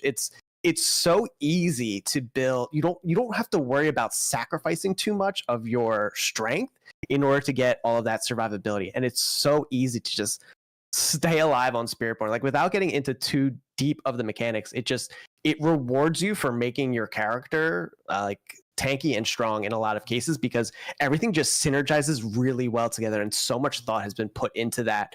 I was really worried about having so few aspect slots again coming from Rogue. You lose 2 aspects, by going from having a 2-hander and 2 1-handers to just having the 2-hander. I was so worried about that, but they made up for it and compensated it so well with like the tools that are available to Spiritborn. And I think, for people trying it out for the first time, it's really fun. I'm just really excited for other people to like finally get in and get to try it, because I know not a lot of people have yet, and I think it's one of the best design classes that they've made. Really, it was the most impressive thing about the expansion to me, over anything else that was added. Yeah, there's a funny question in chat. So it's idiot proof. In a lot of ways, yes. In other ways, also no, because I just want to show this real quick. That just comes to my mind here. It's like, okay, you guys can see this, but the chat can see that. It's like the mechanics section on, like, for example, my Quill Volley guide. Where I started putting in like a lot of these, like, how stuff actually works behind the scenes kind of things, and it looks kind of hilarious. So yeah, either way, I do agree with what Lucky said though. Like, I think the class is very well designed, and there's like offense, defense stuff definitely is true. Like, you can scale dodge into damage, you can scale block into damage, you can scale, barriers into damage. So this is actually like true for all mechanics that exist, I guess, besides the resistances or something. But yeah, like basically anything else, it's kind of like there's a way to scale it, and in some cases they even combine multiple of them in the same build. But yeah, overall, Spiritborn was just a blast, I gotta say. I tried so many builds on this review access, and then later on, like, I just started cooking the planners that I had already, like, let's say, preheated. And yeah, that was a ton of fun. And now writing the guides, of course. So yeah, very excited to jump in and actually blast more of the Spiritborn. Like, I was making these planners, and after it was done, I was like, oh man, why didn't I do this? Like, after I had played the review, like, oh man, I really want to log in now. And then I made the next planner, and I was like, oh man, I need to play this now. It was like, fuck, like, what do I do, dude? Like, after every build I finished, I was like, man, I really need to play this now. Like, I was so excited about it. Oh man. Yeah, it's definitely going from seeing it being previewed with your event back then in Seattle, then going to Gamescom, getting my hands on the Spiritborn there, being able to play, although level 30, but it was still amazing what you could do, the amount of synergies, the amount of combinations possible. And I'm always a huge fan of stuff of offense that scales when you build defense. I'm a huge fiend for stuff like that. I don't know why, but to me it always feels extremely rewarding to have mechanics like this on your character. I don't know, it just makes it feel good. You're not. That's why I like Overpower so much. You get rewarded for getting more max life, therefore doing more damage. So stuff like that always feels great to me. And then yeah, I'm a huge fan of Quill Volley in particular. I like to compare it to Bone Spear 2.0 basically, where it's like it's like pseudo ranged, but you kind of want to be close still. But even for me, as someone who likes being ranged more than they like being melee, being melee with Quill Volley is feeling still amazing, because you have that little shotgunning effect. You have all of these projectiles bouncing around, coming back. I'm having a blast on Quill Volley, and I'm also looking forward to playing all the other build guides. Yeah, Touch of Death is hopefully something that we do not see in the future. We'll have to see when it goes live how that's going to look like, but I hope it's not going to be as Wait, impressive what? as it was. What do you mean? I just spent like 6 hours writing a guide. What do you mean? With the bug in mind or without it? Well, I'm not 100% sure what is actually like buggy about it or something, but I mean, either way, it's like a pretty fun build. So yeah, it was just like kind of pumping, and I think people are gonna enjoy it. And yeah, it seems very strong, but so does Quill Volley, and they seem to be like relatively even, I'd say. So this is just kind of like the top two, I guess, on the class. And yeah, I mean, in general, the balance is a bit whack if you like compare it to the other classes as well. And maybe they're going to do something in the future, but I guess for the launch, it's going to be like all right. I guess, you know, just some strong builds, and they can still tune it later, I think. In comparison, when you were joined by 3 Spiritborns Dioxide, did you feel like any big difference when you go like, oh, I'm definitely here at a disadvantage or something like that, like disregarding different gear levels or so, like just the possibilities that the class has? Is there something that you, when you played with the Spiritborn, had a feeling on? It was interesting to see the health bar go down before they're staggered. Like obviously problems. On a rogue is like it's just like, you know, nothing happens, you're chipping out the health bar in the rogue, you know, until a stagger, and then once the stagger, all the health goes down. But it's like we never got to stagger, so it's like I never did anything on any of the bosses. It's just like, oh well, I was just here to kind of offer you know, visual support, do the raid leading, yeah, you know, from the end. But I mean, yeah, it was just crazy just to see how like the fact that, you know, the Spiritborn in general, it seems like across the board, it doesn't have to, you know, stagger to actually do something on like big targets, and I'm sure that probably feels great, right? Like to play. I mean, I wouldn't know about that, but that's a really good point. Yeah, and so, I remember like really loving that, and it's like I stagger, and I don't even really notice much of a difference now when I stagger a boss, which is such a great feeling. Coming from Rogue, gosh. Yeah, it's just pure damage all the time. Yeah, it is kind of strange. Also, I do agree. Like it's like I have a lot of rogue enjoyers here right now, and yeah, rogues just have like this eternal struggle with the bosses. And after like a year of feedback, like nothing has ever happened to that system. So I'm like, okay, I guess here comes another 1 year of staggering bosses for the rogues. Other classes just don't do that, and yeah. I mean, there is some stagger strategy on some of the Spiritborn builds, but it's not like nearly as bad, I guess, as on the Rogue. Okay, yeah, I'm very excited, especially for the reception of the player base. So many people have been asking like question, oh, is this build good? Is Gorilla good? Is that good? Is Centipede good? I like Eagle. Is that going to work? So I'm really looking forward to how the masses are going to receive the class, and how many.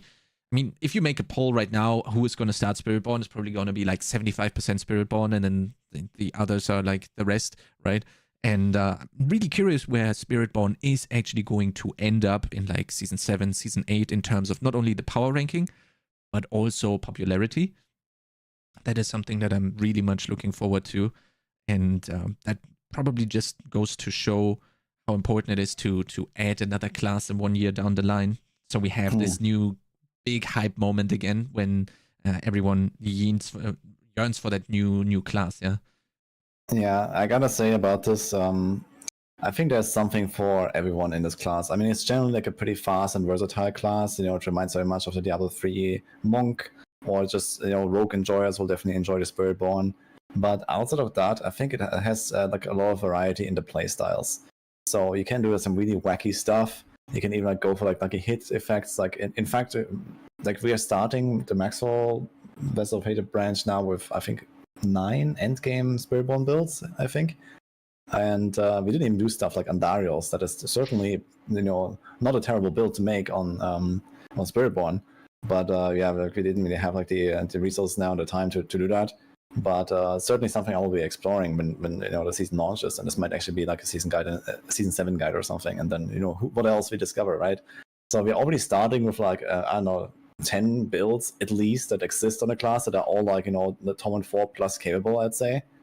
and that's a really good starting point. And there's like basic attack builds, there's all the core skill builds, there's like the touch of death stuff, the payback stuff, and if they ever like start updating a class and actually like build on what we have, there's like certain combos that kind of like keep coming back in many builds, like Rod of Kepedeke and Midnight Sun, or like the Hunter as like the ultimate skill that is like in many builds, and the other ultimates are not really great in the late game. So I had like trouble, for example, using any of the other ults in any of the builds, besides maybe in leveling or so. Like I put like Devourer into the Stinger guide and in leveling, but not in late game, right? So this is kind of like how that works. Like Hunter is like maybe too strong, maybe the others are too weak. And if they ever go and actually, make ultimate base builds, we have like even more builds, right? I would love something like a Devourer build, man. Like you summon the centipede and you empower it, by doing something, and it's just like Giga Blast and with the laser, right, or something like that. That would be badass, I think. Kind of like in the cinematics, right, where you summon the centipede and he comes out, he does the spit, and like this kind of stuff. But it's unfortunately not a thing right now. Well, so, it's a good point. And if you think about it, though, like how many people have actually been able to play the Spiritborn? Maybe a couple hundred. And if you consider like Gamescom or whatever, maybe that goes to like 1,000 or like tens of thousands, hundreds of thousands of people are now going to be able to play the Spiritborn. And who knows what kind of builds are going to come of that. Like we could have only possibly tested so many different variations. There's something out there that nobody has discovered yet, and I'm really looking forward to like what comes out of this season and what crazy builds like that we haven't even seen yet come, like an ultimate build like you're talking about, Woody. Like it's going to be cool what the community does with the class, and I think that's really fun to look forward to. Yeah, having like I was at Gamescom, I was a little bit sad that we couldn't have multiple of the same ultimate out at the same time. I was like, and that's unfortunate. Like imagine 2 centipedes if you get like the cooldown reduction to actually pull this off. Yeah, and then that could have been maybe the direction of getting. The cooldown is not a problem. Yeah. So it's just like the limitation that you can't have more than one, which is kind of sad. Yeah, but it would be badass, man. Like running around with like 7 centipede spirits and like shooting lasers everywhere, man. Exactly. Or even that'd be such a giga chat build, man. I would play that. Yeah, or so even cool. Becoming the centipede at some point. Just literally becoming the centipede with with a unique or whatever. Yeah, the possibilities are endless. Yeah, this is probably easily the most synergistic class that we have in D4. I think Druid is like even far behind in terms of like all the out of the box thinking that you have to do when making builds. Spiritborn is definitely still on another level when it comes to that, and I'm really enjoying the class for just that. And mobility, the monk playstyle is also like definitely had a little bit of like influence on it, I would say, for sure, when it comes to that. Okay, the season 6 mechanic, the Realm Walker.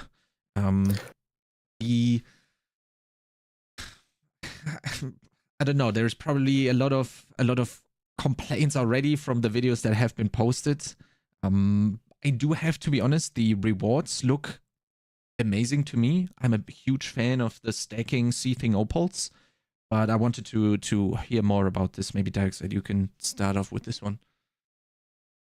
You mean the Realm Walker itself? The Realm Walker, the season mechanic, yeah, that kind of like ties into it. I think it's kind of cool because it's definitely a bit different than like the other things that you do. Like you can't really directly attack it. It spawns several different things in which you have to kill while everything else is trying to attack you or flank you from behind and things. And then of course other people are coming in that can also contribute to that randomly. It's like, I got your back while you do such and such. It's actually kind of a really different it gets a different activity in general. The Realm Walker is something that reminds me of the D3 Realm Walker, of course, but just like way cooler than it was in D3 itself. But I think the rewards itself were fine. I may not be something that I would do like a ton, but definitely, especially if you're wanting to continue to, Paragon, right? Like let's say you want to do some XP runs or you're trying to really get your Paragon up. That's an activity that you're going to want to do because you're going to want that XP buff, like for sure, right? So like there's purpose behind the activity, but it's not a necessity. You don't have to. So like I think activities like that are good for the game, in my opinion. Yeah, my impression of the Realm Walker was that I think after season 2 theme, it's the best so far. Like, I really enjoyed the Realm Walker stuff. I did it a few times, and it was a kind of a cool little event. You go there, I was always alone, but in the live server, there's going to be people there, and it's going to feel much better. And then the rewards are pretty good. I think the opals, especially like the boss material opal, and there's also the one for like runes, I think, that we didn't get to try, I believe, but it's going to be in the season. Yeah, runes wasn't in there like, at the time. You get like extra boss materials all the time. Like I had so many boss mods, man. Like I didn't farm anything, man. I didn't do hell tides. I didn't do whispers, and I was like farming bosses whenever I wanted, man. It was really good. And these are chain bosses, like. So that's a good quality of like to. I'm sorry, I'd like to segue off a little bit. The fact that like, let's say if you're like solo players, where you want to group up with people to kind of do rotos, whatever like that. Like you can farm enough boss mats in general to where if you just want to do them solo, they're so kind of easy to obtain now, where you're not necessarily forced to be in a party and be like, well, I can only do 2 because I only have this many mats. So it kind of actually felt great to be able to chain them solo, even though obviously it's still way more efficient in groups, but it's like I don't feel like I have to per se, if I'm someone who hates to play groups or something like that. But sorry. Rather than giving my opinion, because I mean, I'll just say like they felt slow and a lot of the opals were broken, and I felt like they weren't really that rewarding. But obviously they're going to be fixed when the season launches, so it's hard for me to really say they're rewarding when the version we played they weren't, and I wouldn't have done them if I didn't have to. Did you guys choose anything besides the tormented opal, or would you like? Do you see a scenario where you're going to like? Is it runes? Is there really a lot of variety? Runes. Yeah. Definitely runes. I guess it depends on the drop rates and stuff, right? Like there's also like which we haven't seen. Gold, one for mats. Yeah, exactly. So we don't really know how good they are, but either way, you get some stuff extra, right? And that's already something. And you know, it's worth like taking 5 minutes to like pick up like 5 opals or something, and then you have to for the next 5 hours. But yeah, see, the thing is, it didn't feel that quick. Like if they felt a little slow to me, having to go through. And again, I was always solo, like all of us were for probably the most part with those. But I don't know. It just felt like one, you're waiting there, and there's really not much you can do. It's nice that they did kind of think of it, and rather than like when you're waiting for the world boss and there's literally nothing to do, they spawn like a few minions here and there while you're waiting. But otherwise, it's just kind of a lot of waiting around, waiting for these things to spawn, and then you finally go in and do like a dungeon. It's I don't know. It doesn't feel like anything really new or exciting in terms of content, but I think the rewards are worth it at the end of the day. Like even just 5% XP when you're gonna be grinding these paragons up to 300, like every bit of XP matters, and all the XP bonuses are multiplicative and everything now, and it'll add up over time. But I didn't feel like I really needed to do them in the early access, at least. Yeah, I think that's a good thing though, because like it's okay for content to have certain niche things where you're not compelled to have to do them, whereas like, oh, dang, I hate doing this activity, but I don't have a choice because it is by far the best thing at something, right? I think a lot of these new activities in general almost don't really feel like that. Like Dark Citadel, like you don't necessarily have to do it, but it's fun, and it's like super fun for groups, and as a solo player I had a blast doing them, but you don't have to do them, right? So like, I'm not saying that the rewards can't be better, but I do like the idea of if I just want to experience something different that can be rewarding in some way, shape, or form, maybe not the best, most efficient use of my time, but if I'm playing the game for fun and that's it, sometimes I just want to go and like, see what the Realm Walker is doing, right? And I can get something from that. So I think for like the majority of the player base, I think that's a cool thing. But if you're like a super efficient blaster, and like you say, I have 1 hour and 34 minutes and 23 seconds to play, I need to do this particular activity and this only because I only have this amount of time, then yeah, I can probably understand that point. Then it's like, okay, Cuirass, Undercity, that's it. That's pretty much all you got, right? So Undercity is a good point, especially when we're talking about these opals. I think they're also a little bit counterintuitive to the player base because like you use this thing and you think things are going to drop, but in like half the areas that you're going to be farming in endgame, they're actually not going to drop like until the end or something, or sometimes they don't drop. And I don't know. I feel like maybe they could have just been like automated into your inventory regardless of what you're fighting, like not actually a drop on the floor, but you just kind of like get it as a resource, so that players are actually seeing that these opals are doing something, rather than they pop an opal, it says monster's gonna drop gold, and then they don't, and you know when you're playing through half the content, and it's just kind of like counterintuitive. I don't know if the implementation was the best. I think a lot of people are going to be confused by them. But you know, they'll figure it out. I was certainly confused the first time around when I was in the pit, and suddenly like I killed the elite, and it popped out like 5 living steel, and I was like, "What?" Yeah. Is that supposed to happen, or was that a bug or not? Yeah, that was strange. Oh man, it's a good point. Yeah, I do have to agree with the length of the event. I would have loved to maybe shorten the time. Like, come on, man, that thing is so big, it can easily walk a little bit quicker. Like, it's come on. It can definitely go a little bit faster. It can do that. And then my problem was you get it drops a portal, and then you go in, and then you fight a completely irrelevant zone. And then you go into the next portal, which is like, why is this zone even there? I don't know. Maybe that's... Yeah, I don't understand the portals either. Like, I thought the same thing. I'm like, why do these exist? And like, they're usually in parts of the map where you have to backtrack. And you're just like, do I even want to go in that portal? Because I already know it's like useless. Yeah, so yeah, I mean, it's a good point. Yeah, you go into a portal, you get like 3 artificer stones or something. Like, why am I doing this? Why am I wasting my time? It was like a waste of a loading screen, really, honestly. Yeah, like I mean, if you complete like it's like basically just one room, there's like one pack, and you move on, right? It's like, and then sometimes there's some other funny stuff that can appear puzzles there. And yeah, it's basically like a cellar, like a beefed up cellar. Kind of, right. But I mean, if you do this in like 10 seconds or something, and you get like some little reward for it, I think there's some extra reward tied to it, not just okay, there's a pack and that's it or something. So you have like a bunch of random little stuff basically they can get for like a few seconds, and I think that's okay. Yeah, we have to see. You know, I didn't do it on Torment 4. Maybe this is going to kind of magically improve it to a point where I go like, oh yeah, you want to really have as many monsters present in that realm as possible to get something out of it, or like get, I don't know, more opals or whatever, and we'll have to see how it goes. But like in general, I'm a huge fan of having this option presented to you to be able to kind of like equalize your character or your account's state. So if you're like, oh, for some reason I do not have gold right now, you can go for the gold opal, right? You can also, if you're like low on materials, you can kind of offset that's what you're currently lacking. I'm a huge fan of this, and I do think that is going to help the casual player quite a lot.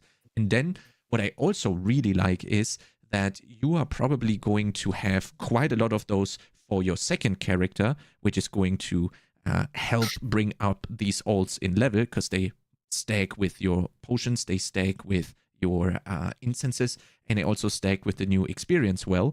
Whereas on the first playthrough, you're probably not gonna have a seething opal up all of the time if you're not really going for it, right? I do think making it a little bit faster for the alts to level, and also more enjoyable by a boss mat popping or by additional gear dropping, I think that's a huge quality of life feature. And I do have to agree with Woody saying this is probably the best seasonal mechanic that we had after the season 2 mechanic.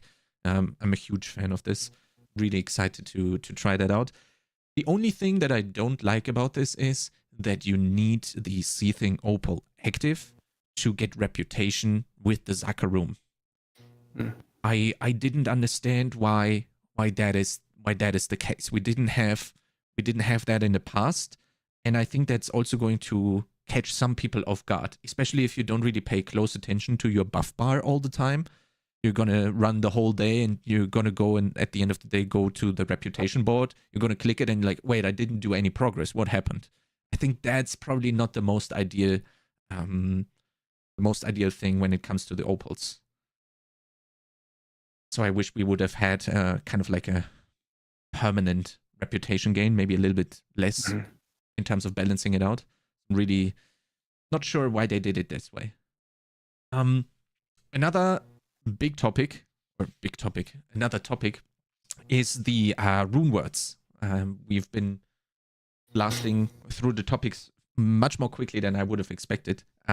So I wanted to cut. Well, if I have something, then if Sure, it was based on something that you talked about, and, Yes, and I think please. it's I think it's really important actually, for everyone listening and coming into this new season. And you brought up not being able to farm on T4, or at least you didn't try to farm the realm walkers on T4. I'd like to get everyone's opinions here on how important is it to be farming on T4 versus T3. Like what is your initial feeling based on what we've played so far? And should players really strive for T4 farming versus T3 farming? Is the difference there? Is it meaningful? And maybe give it like a gauge on when you think they could be ready for it, or when it would be actually proper to do so. I think that would be valuable. Like realistically, there's really no reason to do T4. I mean, T4 is clout. That's it. Like you can pretty much do anything you want to do in T3 for the most part, and you'll have a much bigger selection of builds that would be able to comfortably play T3 content, and that's pretty much it. I mean, there is some difference, obviously, in terms of rewards going to T4, but your build needs to be pretty busted to be able to make that efficient doing it in T4. Right. Yeah. And so I think if you just want to enjoy the game and maybe you want to try more than just a handful of builds that are just, Omega busted, then like T3 is kind of where it's at. Like there's really very little reason to go past that point. But people are going to want to do it because they see their friends do it, or they see content creators do it, and they see all these videos on YouTube. It's like, I just farm I farm T4 with, 2 fingers and one hand behind my back and whatever like that. Like they're gonna see all these things, and then people are gonna get the FOMO and be like, well, I want to do T4 because this guy says it's easy, and I feel like I'm doing something wrong because if this guy says it's easy, then I must be a bad player. So there's gonna be a lot of people that are gonna feel the FOMO for not farming T4. But the reality is, there's no reason to do it. Like outside of clout, like there is none. In my opinion. Yeah, if you wanna be cool like Darkside guys, you put on these glasses, and then you go on your Heartseeker Rogue with 2,000 HP and then farm Torment 4. But no, to be real though, I guess I think what Darkside said is true. Like there is not a substantial difference in rewards or something like that. I think in actually many cases, you will probably be more efficient staying on Torment 3 than going to Torment 4. And okay, what do you get? You get like another, 10 or 15% more XP, and probably drops, and that's basically about it. And this is not a huge step up in rewards compared to the time that you lose by just fighting stuff longer, boss fights taking longer or whatever. If your build is not Omega blasting, you're probably better off in Torment 3 in almost every single case. It's going to be easier, you survive easier, and so on. It's mostly just like a psychological thing, like, hey, yeah, I can do Torment 4, but the reality is it probably doesn't matter much. Yeah, Lucky, thank you so much for bringing this up, actually. It's a good point. I feel kind of bad about me not coming up with that point and noting it down. So thank you so much for bringing this up, because I have to agree fully with what Darkside and Woody said here. You do not need to do Torment 4, and it is. I mean, when we have been doing bosses, we have been doing them on Torment 3, just because we were just so much faster. And I mean, if Woody is happy with doing bosses on Torment 3, that has to tell you something. Yeah, you don't. If Woody is not worried about doing bosses on Torment 3, then you shouldn't be either, right? If we wanna have that statement out there. I mean, you remember that Iron Chunk conversation earlier, right? So. Yeah. But it's. I mean, my average masterwork level was like 1.5. Yeah, that's true. We have to be honest about this. Yeah, the gear had a lot of the gear had a lot of room to grow for sure. But yeah, I mean, being in Torment 3 is probably already a feat of strength when it comes to that, and being there and just blasting in Torment 3. And I do really like that everyone has this aspirational thing of like, oh, maybe this season I can make a build that goes to Torment 4 and is going to farm efficiently there, right? I really like that thing that is optional, but it gives you the aspiring content of, I want to go there to get that little bit more rewards and generate more of the stuff that I'm currently generating. I do really like that we do have something like that in the game that makes you trying to improve and getting better, because I also think that's a huge part of making an ARPG a fun experience. Yeah, maybe speaking about the difficulty stuff again, I think it wouldn't be so bad if like Torment 4 was harder, or if you had like more Torments after that are just kind of like, they're so hard that you really don't want to go there, you know, like even like a Quill Body, a Spiritborn or something like decked out. I think it's always good to have like a higher ceiling in the difficulties that is not necessarily more rewarding, or like much more rewarding, let's say, right? Okay, they have to add like a little bit at least, right? But you can just, kind of like how the pit used to work, right? Like pit in season 4 was like the Neve Iron farm, and then after pit 100 you just didn't really get more, and you got a little bit more, you know, it was still fine, but you know, like if a build pops up that suddenly farms like 50 tiers higher than all the other builds, it's not like the only thing you can play because the rewards keep scaling to infinity, right? And I think this is exactly how they probably should keep doing this in the future as well. You know, I don't think that necessarily even the target should be that everyone reaches Torment 4. I think most people will not reach Torment 4, even if they do play an S tier build, just because they, you know, will not invest enough time, or they will, you know, not like fully, you know, set up their character to actually go all the way there. And that's totally fine. You go to Torment 1, you progress to Torment 2, like everyone will do that. And, you know, if you keep playing, you will go to Torment 3 on basically every build. And then you kind of, you know, then it's kind of like coming to like a halt, I guess, for most people, somewhere around that time, depending on how much you play. And I think that's totally fine. I think it's always important to have like this higher end ceiling of difficulty, just to give people something to do, you know, something to chew on, you know, even if it's like only for tryhards. I think there's not really a reason not to do that. I'm very happy that they did exactly that with the pit tiers, that we got the extra 50 on top. Yeah, I mean, I'm definitely, I don't know if we can hit 100 after the last round of patch notes and stuff like that, but I mean, it's definitely a good feeling to be like, oh, 150, okay, let's actually see if 100 is going to be impossible. And if you do that 101, you're gonna be like, ha, I did it, right? And then you can see how far you can actually go. So that's going to be a great addition. I do have to agree here fully. Yeah. I can almost see Lucky's face when we're talking about pits. I don't know. I feel like we need other better opportunities or better activities to be able to test our character's strength and gear. I think pit is just not it. I know that's what we have. I mean, it is what we have, and like we want to be able to test our, you know, hundreds of hours of, you know, tailoring every piece of gear as possible, and like the pit kind of gives you that feeling of doing it.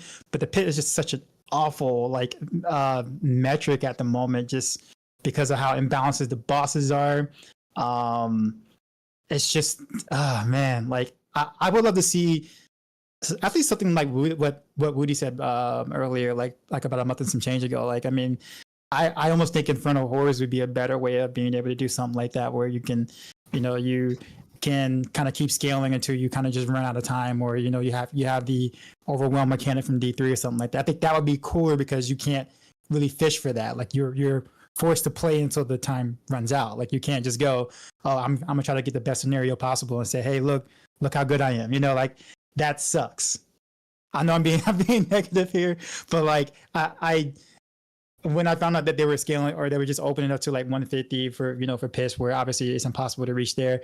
Now we're kind of back to that. That's where the metric is for all of our builds. Like, what pit tier can this build do after 500 tries or whatever? And that's just so silly of a metric, in my opinion. Yeah. But I'm gonna leave it at that.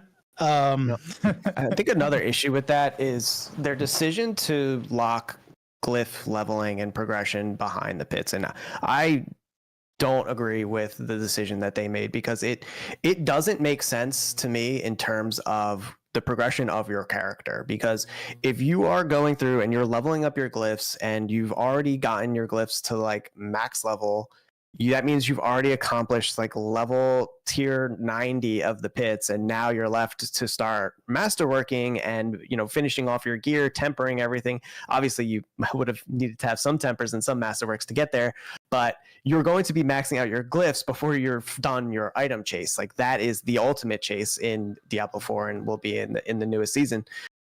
once you've maxed out your glyphs, you're just going to be stuck doing like trivial content to finish off your items in your masterworks. Whereas if you did transition into something like the Infernal Horde, which I really like that idea, you can be tailoring your rewards from that the entire time. Say you need to level your glyphs. Okay, I'm leveling my glyphs this time in the Infernal Horde. Then you need your masterworking materials or your, things to reset your tempers. You could just use that as a reward. Like when we had all those options in the Infernal Horde system to get what you want, it makes much more sense to me, a system designed that way that versus like, okay, you have to do the hardest content in the game just to get your glyphs done.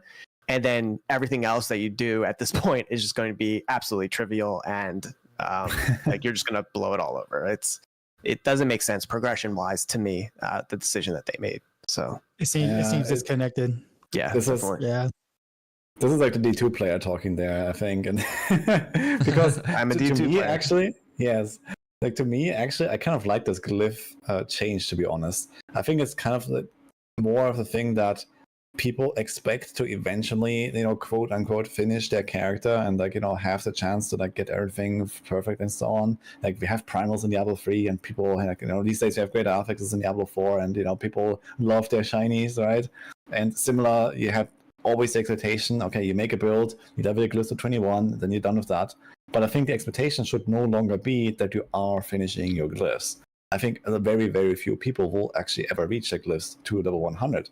And I think this is not such a bad system after all, because it actually gives you something to chew on. It's kind of like what I described earlier with most builds will not do pit 100 or close to it. You have to get pretty close to pit 100 in order to get your glyphs to 100. And most builds will just not do that. The S tier builds, okay, easy clap. And some A tier builds will also finish their glyphs to 100 probably. And after that, I guess we're probably looking at builds that will just not finish their glyphs. And I think that's okay. I mean, I think the idea of leveling your glyphs in an environment that will eventually require you fishing to be able to do it just seems so disconnected for I'm not saying that the pit is well designed in that sense, right? Like they have this imbalance, for example, Diablo 3 Greater Rift pushing was just a ton more fun than the pit pushing, right? I have barely done pit pushing in Diablo 4, and in Diablo 3, the solo pushing was all I did. This is why people watched me, right? And now it's like, okay, what do I do here? I mean, I don't know. I make builds and have fun, I guess. And I think that's what Lucky's saying. I think overall is just if there was a better in-game loop to be able to continuously chase those glyph upgrades that was a little more involving or more fun or whatnot, then it wouldn't be an issue. I think the concept of it is fine. Like the concept of it taking a while to get your glyphs to that point is fine. It's just where it's located. So basically, what you're saying is you want 1% glyph upgrades everywhere. Well, I mean, who knows? I mean, I don't know. It's just. Go ahead, Chronix. I'm sorry. You haven't said anything yet. I gotta be honest. I do like the idea of a pit, but I do not like the current execution of it. I do like opening a portal, going somewhere, blasting through mobs, and then having to also find an end boss. The problem that I'm missing is I need something that engages me and not my build. I need something to think of and show my expertise in the game during the pit run. And I don't think that we will never get something like that. Pit is also in its early stages compared to Helltide. Yeah, there is maybe where we are going to have something like the pylon system that you had to manipulate and play around in D3, where you had a lot of expertise in how do I pull stuff together? When do I use the pylon? I think the base concept of the pit is there. It just needs that level of complexity on top of it. And I think also having the glyphs being able to be leveled up in the pit is also then going to be fine. And I do think we're all going to start enjoying the pit more, because it's not just mindless blasting through, watching what the end boss is, and then, I'm out, right? I think the way to the boss is also extremely important. For example, if you compare the bosses in D3 to what we have now in the pit, I like the pit bosses way more. You have to dodge a lot of stuff. You have to do anything. It is some sort of mastery. You have to know what every shadow apparition is going to do when you are at the boss. But I think the way to the boss needs some help in terms of a layer of complexity. And then I'm totally fine with leveling my glyphs in the pit. And also starting to push. Here is to hope that we get something added to it that does that for us. Are you guys expecting to hit Paragon 300? Oh, I don't even care about it at all. I'm not even going for it. I'm just Not really a reason to. I end up where I end up, for me, to be honest. Yeah, I was actually considering, like, you know, like I was thinking, like, okay, what do we do? Like, we want to do like maybe some event, you know, MAXROLL event, which I have actually not announced yet, but we're going to do some Dark Citadel stuff, by the way. But yeah, we were considering the options, and one of them was Paragon race.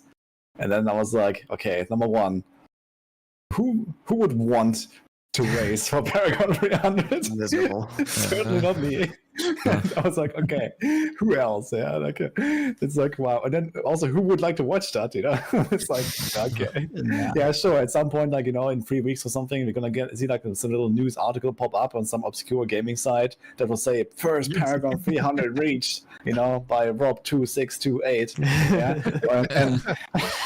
and we're like, okay, nice. We knew that anyway. So it's like, okay, yeah, you just farm in front of a horde all day long, I guess, with sigils from your viewers, and that's it, right? So yeah, Paragon 300. I mean, they did make the Paragon levels a bit more rewarding, though. Like, for example, when you look at the PTR, you know, Paragons, it was like, okay, you get to like 200 or 230 or something, like relatively fast, and then you just don't care anymore, right? And everything was kind of useless.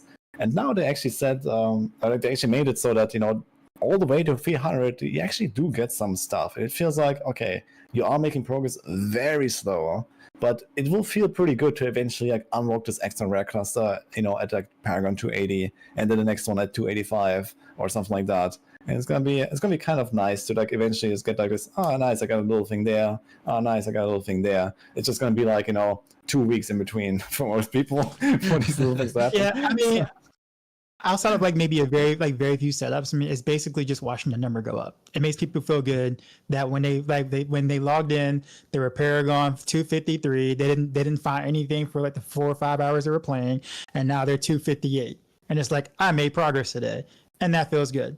And like, I mean, honestly, there's nothing wrong with that. That's exactly what D3 was at the end of the day. Like, people did, you know, grind the hell out of Paragon, like, and didn't even do anything or push with it. They just like seen the number go up, and that's exactly what made them continue to play over and over. That's their thing, sure, right? But I think is there in a sense where people can feel like they're making some sort of progress every time they log in, and so like it succeeds on that aspect, you know, but there's also just way more issues with Paragon that I won't really get into because that isn't really the topic. The topic was just getting to 300, right? We need to make a podcast. Clearly, I have a lot less experience with D3 than you guys, but I played a decent amount. I didn't play the season where they capped Paragon. Comparatively, like, how long did it take? Was it 800 they capped it to? Like, how long did it take to get to 800 that season versus like 300? I mean, that was like, okay, if you start blasting at breakfast, you're gonna be 800, you know, for the afternoon. Okay, all right, yeah. So that's what I compare. So, yeah, that was way faster for sure. Yeah. Yes. Yeah, that was like the Paragon cap in Diablo 3 was actually like a pretty well received season, and I think also, like, you know, putting a cap on the Paragon is really important. I think they were definitely wise to not make it infinite or anything like that, even though we couldn't really put the points anyway, right? We could just pick up like 5. Literally +5 main stat, right? If they make it infinite, and in Diablo 4 now, I mean, it would be literally just +5 main stat at some point. This is actually how we built some of our Paragon boards on the PTR, right? When you had like we were thinking about what do you do with those 300 points, because everything just kind of sucked. You just literally take +5 main stat. It's literally again. Yeah. I don't know how we got to that point again. Yeah, like, you come full circle. We come full circle when we complained about it so much in Diablo 3 for a decade, almost a decade. You know, it's just like, I don't know, man. I think it's I guess it's neat that it makes it easier to be able to build Paragon boards now. You know, like for the average player, you're not having to worry about, like, you know, carefully crafting something or messing up your your routes or whatnot. So like it's easier to understand and easier to build a board in a sense. But they took away any. Well, I won't say took away. There really wasn't much creativity on the Paragon boards anyway. But I think it's a missed opportunity in Paragon in general, because all it really is just an extension of your gear, right? It's just like the stuff that you can already get in your gear, you're now getting on Paragon, which is basically more damage. Like, oh, multiplicative damage here, multiplicative damage here. It's the same glyph, basically, just multiplicative damage with a different condition or no conditions at all, right? It's not interesting whatsoever. It doesn't change anything that your character does, right? So like it's a pretty boring progression system that I just can't for the life fathom why they have left it in the state. Sure, maybe down the line they might do a rebrand of that at some point, but right now it's just kind of like how do we come full circle to what D3 technically was, and Paragon is now is this cap, right? And it's just I can't wait for Paragon 3.0, to be honest. like I was actually like when they did the Paragon rework, and then we saw like the first things, or like they heard the first things, right? I was like, oh man, finally, I was like, this Paragon system, like there's like so many weird things, and I would say it has probably improved, but it did not really go the direction I wanted to go at all. So I was like hoping we'd get way fewer points, smaller boards. I would have liked to like all this like random traveling around and stuff. I think this could all just be like reduced, for example, right? Like, why do we have to click 300 points, man, every time I respec my build? Like, you just sit there for like 15 minutes clicking the nodes, and I can do it much faster than most people, right? I know where I need to go and what is good and whatever, and I don't need to look at the planner for every single point. But many people probably do that, right? Point by point, they check MAXROLL, and then they check the game, and then they click 1, 2, 3, and then they check again, right? And I can just imagine that this is like completely boring and annoying. And like I'm really surprised that this was not improved. In fact, it got worse. We got more points now, So this is, I mean, okay. Like for what it does, I think what Paragon does, and if the number go up and all that stuff, it is kind of in a good spot with like how much it like fits into the progression, like as you go through Torment 2 and Torment 3 and so on. Like the Paragons do help you a lot with like pushing you forward, just kind of by like naturally with your character, right? You don't need to find really crazy gear. You don't need to like do everything. You just get like an extra legendary node here, an extra glyph there, and then again, and then again. And it will like help you to like bridge those gaps, and that feels pretty good. The progression felt good, but the points and the whole system behind it, I don't like at all with the way it's currently set up. Yeah, when I heard legendary glyphs, I was like, oh, that is going to be good, because you have these glyphs that you only use on certain builds, dominate, or like stuff that overpowers or increases overpower damage, for example. I was like, maybe that is going to add an effect to what the glyph is actually used for. So you can actually do something different than as soon as you hit that level 46 on your glyph, suddenly your build that you've been using changes in some way, shape or form, where you can, I don't know, you can suddenly also profit off of other things, or it changes the skill or the type of damage somehow, where you can just add a new way of playing what you've been playing up until that point. Marco made a good example of this. I'm not sure if you saw it in the other podcast, like some weeks back, and he said, for example, the darkness glyph on the necromancer, when it's legendary, maybe it just adds darkness tag to all your skills, similar to like how the spirit hole works for the spirit one or something. And like imagine stuff like that, for every single glyph. I mean, of course, this was out of the scope of like PTR and then launched 1 month later, I think. But I think this is much more what I would like to see as well. So that would be cool. And not every glyph needs to be like just the typical, let's say quote unquote balanced plus 10% damage or something, damage. Right? Yeah, in one form or another. Everything says damage. Yeah, exactly. It's just damage in like it's like this. The same thing that we had in the past. You have like 2,000 different damage types and nothing matters, because you just pick whatever works, and it's just 10% damage, 10% damage, 10% damage, 10% damage. And it's like, nice. Yeah. Great. I'm 10% stronger than I was. No. But there's a 15% damage though. You missed that one. Yeah. Okay. There's a condition. You play rogue. Yeah, man. Yeah, it's good stuff, right? Yeah. Mm-hmm. Yeah. I think this is like this was like definitely a huge missed opportunity there on the like if you look at like for example Diablo 3 and legendary gems, right? This is basically the system of Diablo 3. Like the legendary gems are the glyphs. And now even more so with like, the whole like, upgrade through the pit, and it's literally Diablo 3 at this point. It's just we have a lot more glyphs in Diablo 4, but all of them are like just like way less interesting. Diablo 3 legendary gems were just, they had cool effects. I mean, we often defaulted to like, the most DPS choices, but if they had ever like balanced them out a little bit, maybe nerfed the DPS ones, buffed the utility ones or whatever, they could have actually had like a really cool variety of different effects in Diablo 3 and the legendary gems. There were like, some that, proc under certain conditions, that do a certain thing, that give you certain stats, some that actually have their own damage output, some procs, and all the stuff is completely missing from the glyph system.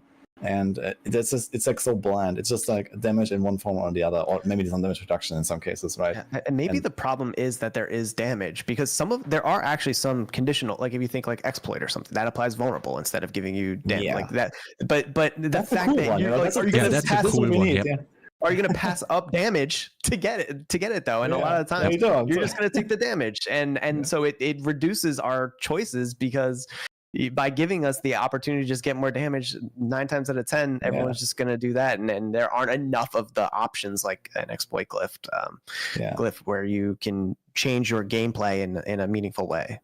Honestly, I wouldn't have minded if they had just like kind of deleted half of the glyphs of a class and we have like fewer options, but make them like cool kind of class specific kind of stuff, like what we said with like the darkness glyph, adding the darkness tag, or like you can have like a trap glyph that that enhances your traps in some way, or make them a bit like the vampiric powers maybe, or something like that, where maybe even like like you can proc stuff, or you like suddenly your evade changes to something else, or you something like that, right?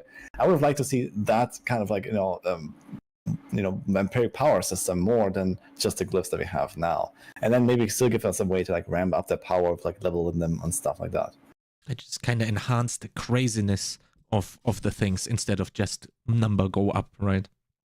That's definitely something that would be insane. Like the trap stuff that you talk about. I know this goes way too much into PoE, but imagine you socket in the glyph and now everything you do is converted into a trap. A literal trap, right? Like your penetrating shot is now a trap, or some stuff like that. I know it goes way too far into the PoE direction, but this sort of craziness would be amazing for the Paragon system, because you get the complexity at the very end of the progression with level 46. At that point, you can already play the game, you can handle the complexity, and then you're probably also happy that you get the complexity, because now you can play that other thing that you weren't able to play before. Ballista Rogue, log in. That's what it sounds like. Yeah. Man, like just think shots a trap now. That'd be so cool. Yeah, just thinking about stuff like that just makes me happy that this could be a possibility, but also sad that it's not in the game. Yeah, that's kind of definitely something that I feel passionate about when it comes to that. Don't worry, guys. Paragon 3.0. Yeah, at some point. Oh no. I'm glad that they identified that Paragon was an issue and that they're trying to change it. I just don't think it's there yet. It was changed, and they know it's, it could be improved. So I'm hopeful that they will keep improving on it. Lucky, thank you so much. Go ahead, it just needs to be, just progression. Like, any small improvements is fine, but when you start to regress, it gets concerning. And I feel like that's what this is so far. Like, I feel like the newest Paragon system we got right now is a regression from what we had, and even that wasn't good. So, like, you're right. Yeah, they are going to improve on it. It's just, can we go, improve little by little? Maybe, maybe it could actually get kind of a bit, towards that step, at least if they took like a pass on every single glyph. And then literally just remove the the legendary effect or the secondary effect, and make them more like, for example, the snare glyph on Rogue, where you have like a larger. I actually like snare. Snare was pretty cool. Yeah, the snare is cool. It's like one of these cases, like the exploit, like the snare. It can be small stuff like that, And okay, it can still be like, okay, level the glyph, number go up, sure, like for the primary effect or something, but at least like make the other effect like something, more unique, and something like, okay, you can choose, okay, there's like this little thing and this, something that feels good, right? Like snare just feels good, right? And exploit glyph, it just feels good, right? And plus 10% damage does not feel good, it's just damage. So it's like, yeah, it can be something that it doesn't have to be very complex. It's just like, oh, my traps are larger now, cool, oh, I proc vulnerable in my first hit, cool, So it doesn't have to be like, Omega, rainbow proc tiles and things or whatever. And it can just be something that you just don't get somewhere else. And it's like a conscious choice. Okay, I can choose this perk or I can choose that perk, and they feel good. Yeah, the problem we are currently bound by damage. Yeah, Lucky said it correctly. You can't, even if you would put it in the game right now, we would be, sorry, can't use. If it doesn't create a completely different build, yeah. So, yeah, Paragon 3.0 at some point for sure. How's it looking? Are we ready to move on to chat questions? Can do the chats already? I already have some of the questions ready, so maybe I'll start it off. What do you guys expect for the future of white, blue, and rare items? Does anyone feel strongly about those? Else I'll just start it off. Because I'm not confident that the devs know what to do with them. I don't think that any meaningful changes are going to come to them anytime soon. Like, I wouldn't even know at this point in the state of Diablo 4 how they could possibly even fit in. Like, I had pitched them a few ideas. Like, at least if you want to use a rare item, like, don't make it so painful to use, for like you can only temper it once or something like that. Like, maybe since the rare item is missing a mod, then you could temper it 3 times to make up for it in some way. Like, there's got to be something else that you can do. But I think, based on the feedback that I receive, like, a lot of players just don't even want to worry about it. They don't want another thing to pick up, because we're getting flashbacks to like launch Diablo 4, which was inventory clutter. You have to go to the vendor every time. And now all of a sudden, if there's value in whites, blues, and yellows, then you're just going to be filling up your inventory so much quicker. And without a loot filter, like, it's going to feel very, very bad if now you have to pick up every single thing that drops again. So it's, in the current state of Diablo 4, I think they should just keep them out, which is coming from like a D2 player. We love all of our items. We love our whites, blues, yellows, everything. But it doesn't work in Diablo 4. Not this game that we play. It's keep them out, honestly, at this point. I mean, that's also exactly what's happening as soon as you reach Torment. So Yes. Yeah, everything's getting auto-salvaged, exactly. And I do have to agree with Lucky. I think that the idea that, like, okay, you could do something with rares, or you could even do like, something with like common items or magic items. And then, like, originally, like, 4 years ago or something, they said actually that, magic items will roll with higher stats, and, maybe there would be a reason to run them or something. But effectively, what it will do is just that, okay, we have like a way more complicated way of achieving exactly the same thing that we already do with our characters, which is just, okay, get the most, numbers, right? Get the most damage. And okay, if the blue item turns out to have like 5% more damage for your build, then you're going to use that. And that's the end of the story, right? And it won't really do ever like anything interesting. So I don't really mind that we don't care about, white and blue and yellow items. And just as Lucky said, just keep them out, and maybe down the line they will like revamp the loot again or whatever. But I think it's generally like a relatively solid system now.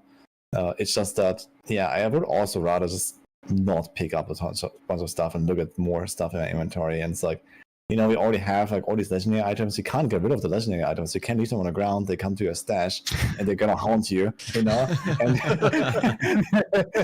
you guys know that cardboard animation from launch day, man? Like where the items wake up and walk to your stash. Exactly, man. I had exactly these kind of flashbacks, like playing the early access already. And I actively wanted non-ancestral gear. Mm-hmm. Because of only the send me ancestral gear, please.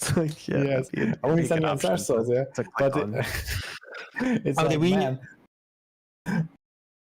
Yeah, it's Did we just ever talk like about- to finish that, Okay, that sorry, point, finish that point really quick. It's just like, okay, we already have all this crap that we pick up that I don't want because I know it doesn't have a GA on it, doesn't have a star, so it's just gonna go to the vendor. At least, after the first progression, after playing a little bit, you only really care about ancestrals. You're not really gonna care about anything else. That's the reality. And you already have to deal with all that stuff and just like auto salvage it every time. And I find that already annoying. Sorry, Chronix. I think you mentioned the topic about runes, and we never actually never actually discussed runes. It's good. That's fine. We can come to it in a second because I think it's going to be a short topic anyway. I wanted to comment on this as well. I think in the late game, normal magic and rare items don't really have a place in D4, and Woody actually said it really well. It's just a more complicated way of achieving the same thing. In other games, it's handled a little bit differently, and it makes sense there more. But what I am kind of missing a little bit is the dopamine hit that you get when you find a good item during leveling. And I think by being decked out in legendaries at level 15, you kind of miss that a little bit. Because when let's say you're in early Torment 1, early Torment 2, you find an ancestral, you go like, let's go, right? This is this big moment that you've been waiting for, even more so if it's like on an item slot that you're currently struggling with anyway, you go like, yes, finally, right? And I would love to transfer that feeling, even a little bit smaller, obviously, into the leveling phase. And I think you can do that by making the legendaries available a little bit later, and therefore also putting more meaning into the blue items. You don't have to cap it off by level, but I think it's okay if you're a fully blue geared character at level 7 or 8, and then if you find your first rare item, you're gonna go like, that's awesome, that's good, that's a good upgrade. But then again, it has to also be a good upgrade for that feeling to exist. It can't be just one more dex than you had before on your item. You maybe won't even just spend the time to right click it real quickly, right? If it's just one more dexterity, you're not going to do it. So there needs to be some sort of benefit of you equipping the item to generate the feeling of, oh, let's go, I finally found a rare item. Of course, that is going to be done very quickly as soon as you level up, but then again, you have the same feeling when you start finding legendary items again. I think that's kind of missing a little bit. It's a good point. And the Path of Exile developers actually talked about this when they were trying to make Path of Exile, and they took D2 as the baseline. In Diablo 2, you find all sorts of crap, and there's no loot filter. You drop like an oil potion and all scrolls and stuff that's completely worthless. But then that makes when you actually find a good item feel so much better. Now, all we're finding is legendary items. One legendary item versus another legendary item once you're in Torment or above. Like, you don't get that great feeling, I guess now the GAs are the differentiator. In a pool of just all legendaries, when you get a GA, it feels a little bit better. But they removed everything else that drops, and what happened was they said that the players didn't like it. They didn't react well to it because it was like the dichotomy of you need the trash to feel more rewarded when that really like good item drops. And I think that kind of ties into what you're saying, Chronix, and it's almost like a psychology angle to the whole ARPG rather than like whether or not it makes sense logically to play that way. But we'll see how it works with all legendaries just dropping, and that's all you find all the time, and then they haunt you for the rest of your life, just like in your stash. But it's an interesting point. Yeah, Dioxide, to your point with the thoughts on runes, it's actually a chat question. That's why I back then actually brought it up. So it's perfectly fitting. I didn't want right? to get off it. Okay. You're sure. All good. Maybe do we have some strong opinions on runes, rune words? I don't know if I'm even able to if I'm allowed to call them that when we have Lucky as a D2 player in the call.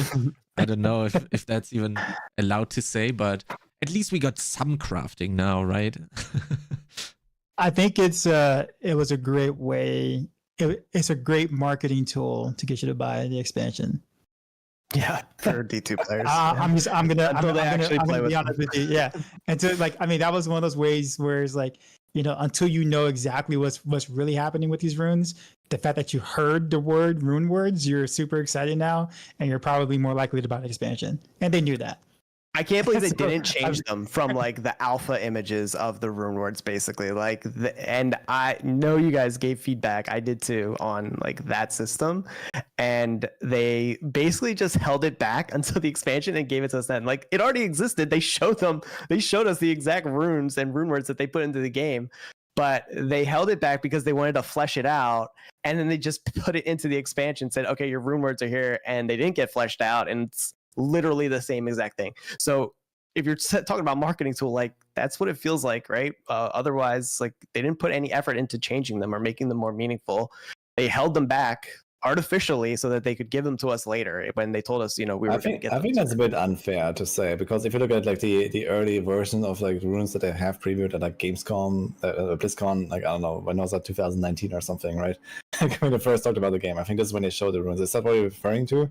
Has the concept changed? Like the effects, sure, but has the concept changed? Yeah, the concept. I mean, the concept is just a concept, and I think the concept is not bad the way it works. And they have actually fleshed it out quite a lot, I think, if you compare to like the 5-year-old images that we got there. And I don't know, I personally kind of enjoy the rune system, I gotta say. Yeah, sure, it's not like Diablo 2's rune system, but I also didn't really find Diablo 2's rune system particularly crazy either. It was mostly just like, okay, you can just socket your gems or you can socket a rune, and most of the time you do a rune word, of course. But in the end, it was mostly just like a passive stat that you add in one form or another, which didn't really add too much excitement to me. At least here we have actually the option to we trigger like a skill from another class, and okay, there were rune words that did that as well, right? And you can do the same with unique items if you really want in D4. If they ever want to design, now that they actually have like kind of the precedent for classes use other classes skills, you can also just make unique items to do that, right? And it will be the same thing as a rune word in Diablo 2. It's just without the clicking. So yeah. The rune words in Diablo 2, I think overall were not good for the game, honestly. Yeah, and I fully agree with that. And everyone is like, "Oh man, my runes, my rune words, Diablo 4 runes are not like Diablo 2 runes." But I mean, who actually wants Diablo 2 runes? No, I don't want Diablo 2 runes and Diablo 2 rune words, honestly. I find the rune system actually pretty good, and the good thing is they can expand on it. Every season, I guess you're just gonna get a handful of new runes or whatever, and as long as they fix the inventory management of that, I'm actually going to be kind of fine with that, because it's going to be interesting to think about, okay, what do I put in? Like, what do I want? Like, this utility thing, that utility thing, whatever, right? I think the first impression of it was bad, though, because, we just ended up taking the most OP, most blatantly overpowered offensive runes, and then that's it. No one cared about any of the other stuff, because, before they nerfed Warcry and Petrify like that, I'm like, who would not take Warcry in its previous form? Who would not take Petrify in its previous form? So you have all these different types of effects of runes that no one would ever if they would never see the light of day, right? You would just use a main stat gem in your slot, because it was like, well, all the other ones aren't even good enough for me to consider that over a main stat gem. So what they did in the review build, the runes are definitely there's definitely more choices. I'll give it that. It's a bit more interesting than it was in their first impression. Still think they got some way to go on it, but yeah. The best part. Sorry. No, the best part in the spirit, in terms of spiritual successors to Diablo 2 rune words, is what Woody and you guys said about being able to use other class skills. I think is so that's fun, and that was some of the most fun that people had with Diablo 2 rune words, was that, having that ability. And it's just that translated well into the current iteration of rune words that we have, and I do like that. And I will say it replaced a system that was not good. Dax said, you just said you're just gonna take base stat. That's not a good system. Just Jules in general. Just get rid of the sockets at that point. Not interesting enough. I don't care about. I just have to put a jewel in this hole. There's no theory crafting involved in that for the most part. I am minimizing it a lot, but it is a lot better than gems. So that's definitely a good thing. Yeah, and I think also the way that's implemented in Diablo 4 with if you play a class and you take the rune word that actually buffs something of your own class or procs something of your own class, then you can amplify that, right? You can put the skill ranks, you can put the tempers, And we have this case, for example. A lot of my Spiritborn builds actually run the Vortex rune, even though it's a Spiritborn skill, but I just don't really have to start on it on the bar. So boom, I do it myself with the rune, and I put a temper, and it feels really good. And then other classes I was like, they could run Vortex, but it's going to be kind of weaker. And like, is it really worth that thought, or do you want to go for something else? And you always have these decisions to make now compared to the gem system. I fully agree, and I think especially if they balance it out a bit more now that we have seen the post PTR changes, I think a lot of runes have definitely moved up in like viability. And with like Warcry nerf and Petrify nerf as well, like it definitely opens up the space. And I think the devs have also understood that people want more of this kind of like cool stuff and less of the just like, okay, you do like 10% more damage from the rune, right? So I guess they will also not really introduce like just plain damage runes that much when it comes to more runes that they are adding in the future. So I think they definitely are aware that okay, there is the Warcry, it's like just one thing, and it is kind of costly, and then many builds don't necessarily even go for it unless they really want to have the giga boss damage for tormented bosses or something, and that's it. But when you always have to like consider the overall like playstyle through even like a pit run, right? Like most of the time, like having some utility choice that actually like Vortex pulls stuff in, like can be really good, and it feels good as well. So I think they did a good job with the rebalance, and I'm really excited to see what else they're gonna do with runes. Yes, cutting Petrify and Warcry was amazing for the whole system in itself, and just being able to fix your build's weaknesses with like one or the other rune word. Imagine, for example, Minion Necro has a little bit of trouble getting crit capped. You can use the crit rune word, which is like super funny because it's actually magic. And you go like, I'm using a magic item in my absolute end game build because it opens up so many other opportunities for other stuff to fix in a different way. When I saw that, I was like, this is great. This is exactly what we need. 20% crit is probably not amazing for a lot of builds. Probably not a lot of builds are going to run it, but for certain builds you go like, this is exactly what I want, right? And this even is a damage stat, but done in a very cool way. It's not too much, it's not oppressive, but it's just right to be able to put your skill points a little bit different, use your stats a little bit different on your rings, and therefore have a much easier time to crit cap. Although now you have to press evade every 5 seconds on Minion Necro, but I guess I do that anyway. So yeah, but I like the system of like the sword that you brought up, Woody. That is going to be hopefully the direction we're going to go for the next runes that are coming. And it doesn't have to be necessarily another class's skill, like the Spirit Wolves, for example. Yeah, they're a completely different concept from what I understand. Maybe there is more stuff like that coming in the future, yeah? Which introduces something completely different that is not available to a class without the rune. What do you think about the rune crafting with the mythic items? Now we have glass. Now everyone has glasses. All I could find. I have glasses around. Everyone keeps commenting on it. I don't know where my glasses went. I do have a pair around here. Kind of funny that we three have these glasses as well, right? That's kind of interesting. Yeah, rune crafting. I think it's kind of cool that by introducing the rune crafting, you were able to also introduce a Resplendent Spark gambling. You can do that with the 2 Resplendent Sparks. You can kind of go like, well, I only have 2 Resplendent Sparks. I'm not really a big boss enjoyer, so let's see what I get. But then you also have the deterministic approach with the same amount of Resplendent Sparks and some runes that you need to grind for. I think that's an amazing shift from what we had before. I actually think that change will... But based on the game that I played in, the Vessel of Hatred, early review access, gold did not feel like a bottleneck to me. I did not feel like if I had a good item that I would even want to change it for gold. I had like 2 billion gold and I had nothing to do with it. One, because the resources were so restrained, but gold didn't feel valuable to me, but runes all of a sudden did. So I think that there's a world possibly, now I have to see how it all plays out, where now runes are the currency that you're trading items for potentially, because you're going to keep wanting to grind to get like your perfect GAs on your mythic uniques if your build uses it, which a lot of builds still will. And I could see a world where now runes are the currency that we trade items for and not gold, which could be confusing for the community. But I really didn't feel the gold bottleneck at all when I was playing in Vessel of Hatred, and I wouldn't trade anything for gold. Honestly, it's going to be worthless to me. But I don't know if you guys felt the same about gold or if you could see that, but it was could be an effect of that crafting system that I think there's like, I think the gold not feeling valuable is just because you didn't have access to like the high end stuff, right? You didn't do masterwork resets. You didn't do like the cures out of city with 50 million gold a pop for the amulets and stuff like that, right?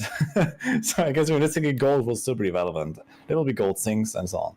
But yeah, like I generally I do have to say that I like this idea behind this crafting of mythics being more involved now with the runes. And I do think that we're gonna see something like what Lucky just described. It's gonna be like, hey, I have a live rune, and I want at least like 3 Om runes for that, or something like that, right? Like, this is like top tier rune, goes into like half the builds, and you need it for like crafting a Shaco or or materials actually, right?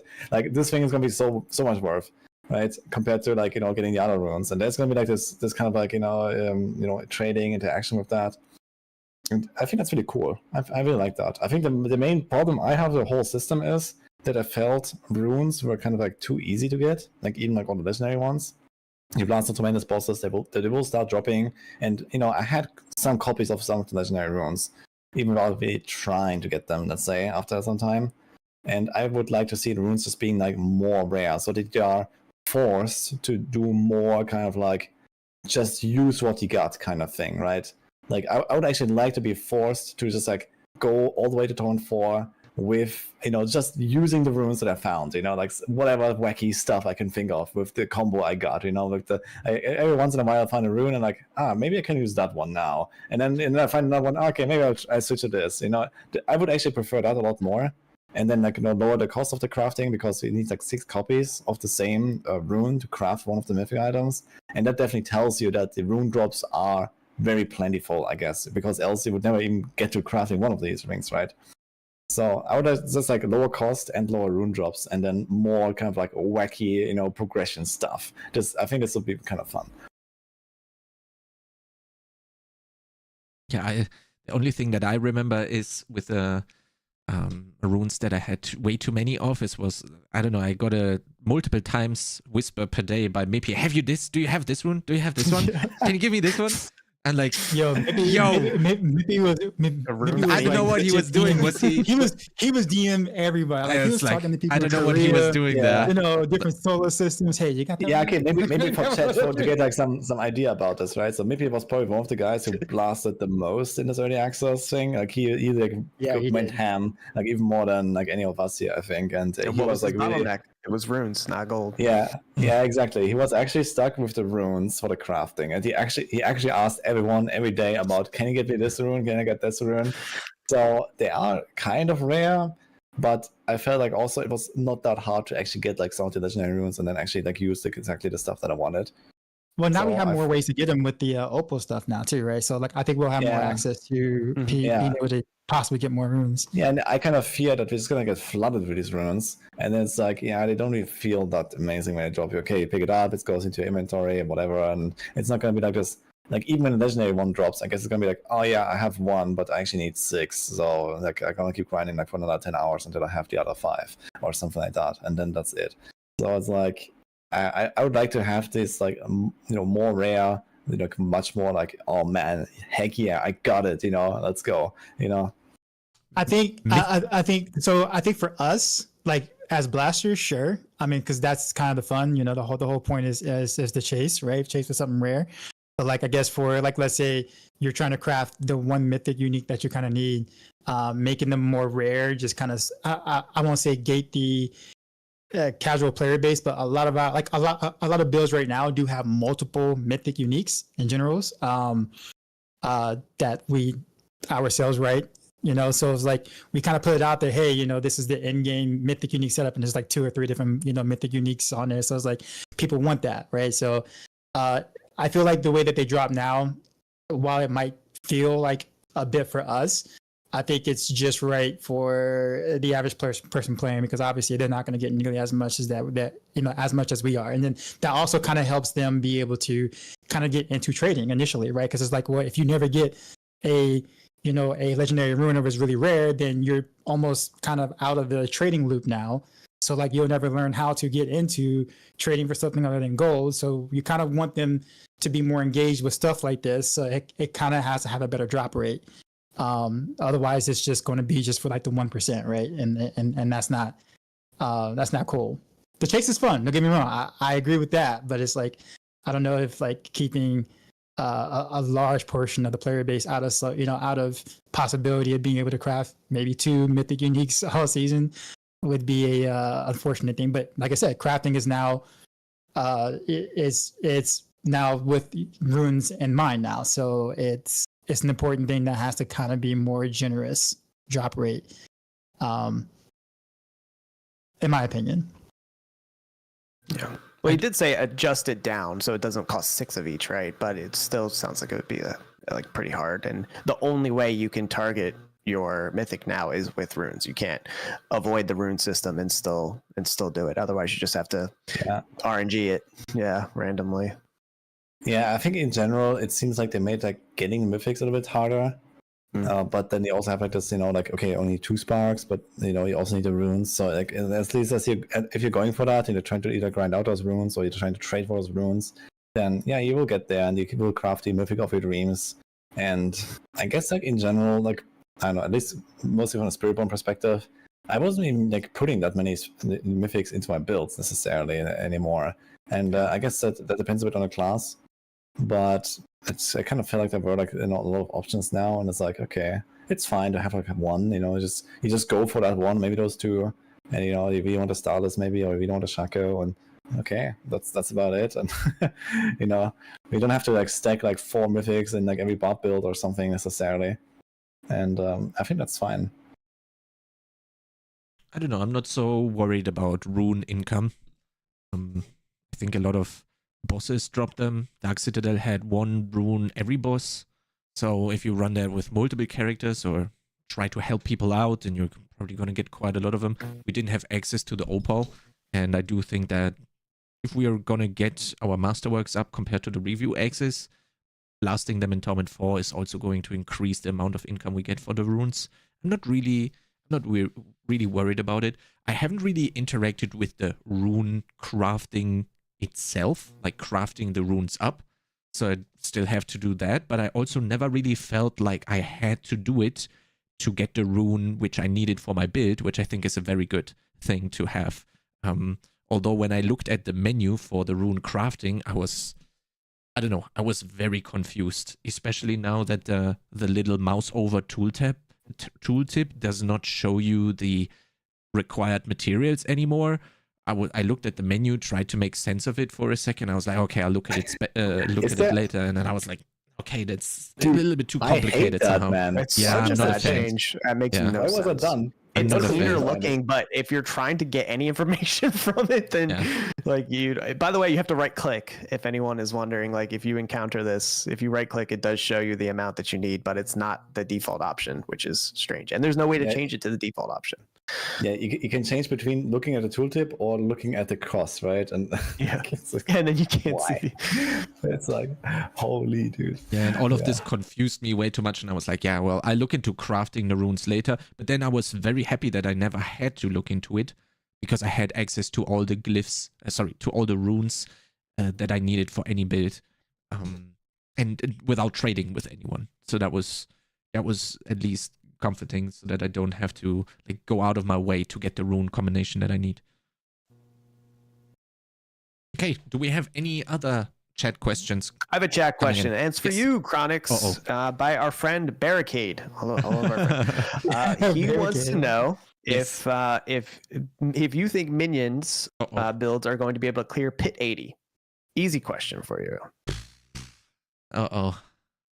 Now if they clear it, I mean, and I you say were in no, that tier then- list. You were in the tier list meeting on Saturday. yeah, is it gonna be?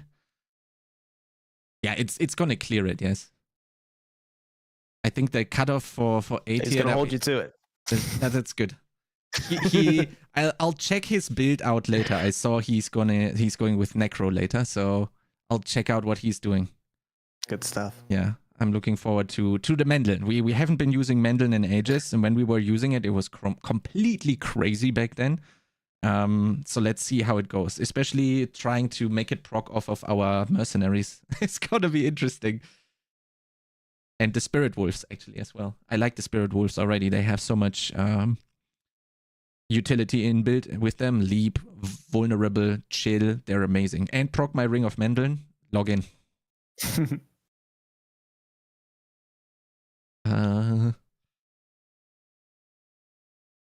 Okay, one quick one. Is it really that quick? If Spiritborn is so good in everything, why would I try any other class during the season? Oh, that's gonna be... I mean, sure. That's a loaded one. Because you don't need to do T4, like we said. Like everything can do T3. You'll be able to do T3 at a fine pace. If you don't like the journey of a Spiritborn, you can't get into it. It's not the fantasy you want to play out. You don't really have to play it. You're not going to fall too far behind. Maybe you won't be able to max out your glyphs, but it's not that much of a power difference. But yeah, currently it's a bit overtuned. Spiritborn's really, really strong. But I think you should at least try it. It felt like a very rewarding playing experience. It felt like a character that they poured a lot of time into and were very thoughtful about it. So I would encourage trying it. But if you just have no interest, it's not going to be a big problem for you. I don't think T3 is fine. Like we all said earlier in the call. Yeah, I also want to chime in on this because I see this question in my chat as well about, okay, what is the incentive to then make another class? Why would I play a druid? And yeah, okay, druid doesn't really look like the craziest class this season, but they still have like decent builds, and they are still playable, even all the way into like Torrent 4. Even the druids will reach Torrent 4 if you go all the way. It will be harder and stuff, but sure, it works. And I think everything after Torrent 4 is just kind of like, there isn't only the pit, right, as like a difficulty tool, let's say, to scale up further, and this is only like a small part of what you actually do, and that's it. And everything else you can do with all classes, I think. So yeah, outside of like Torrent 4 just not mattering that much, everyone will get there with at least the good builds on the weaker classes. So I don't think it's such a concern. I don't know if I'm allowed to do another one, but I have another good one coming up here in my chat because I have the T4 Hardcore Dark Citadel stuff also in the title, a little bit in the back, but still. Ovian is asking you, Woody, directly. What do you recommend hardcore players that aren't so good as you for the raid? And are you going to try it on softcore first? And how are you going to practice the raid? And what's your plans going into the raid for the hardcore stuff? Okay, I mean... First of all, I have played the raid, so I have seen it, and I have actually done it 3 times, I think, or 2.5, let's say. I think 2.5 times, and honestly, that was almost enough to kind of understand what is going on, and then the rest is just kind of a gut feeling of how strong is a character for the difficulty that you're in. You want to be kind of you want to be at the point where you can do whatever difficulty you're doing very easily. And then you will not have much trouble in the Citadel, I would say. So if you're blasting through Torrent 3, then you will also do the Citadel Torrent 3. And even on hardcore, if you have already done the Citadel on Torrent 1 or Torrent 2, just try it on Torrent 1. You have all the time in the world to just one-shot anything there. No one will do damage to you. As long as you don't get one-shot by a certain mechanic that has the timer, and then the time runs out and then everyone dies or something. Yeah, okay, you need to be aware of that. And you want to have your button on the scroll of escape in case something goes wrong or something. But outside of that, I mean, yeah, just do it on Torrent 1 a few times, and then you will understand everything that's going on there. And the rest is just typical, okay, you have to deal with the difficulty that is getting thrown at you on a higher torments. Just don't bring Darkseid to your party. He'll get you killed. Yes. There's proof. Yeah, it is definitely a bit of a problem for the hardcore players to do a first-time playthrough, because some things are not immediately obvious the first time you play it, and you kind of have to connect the dots sometimes and stuff.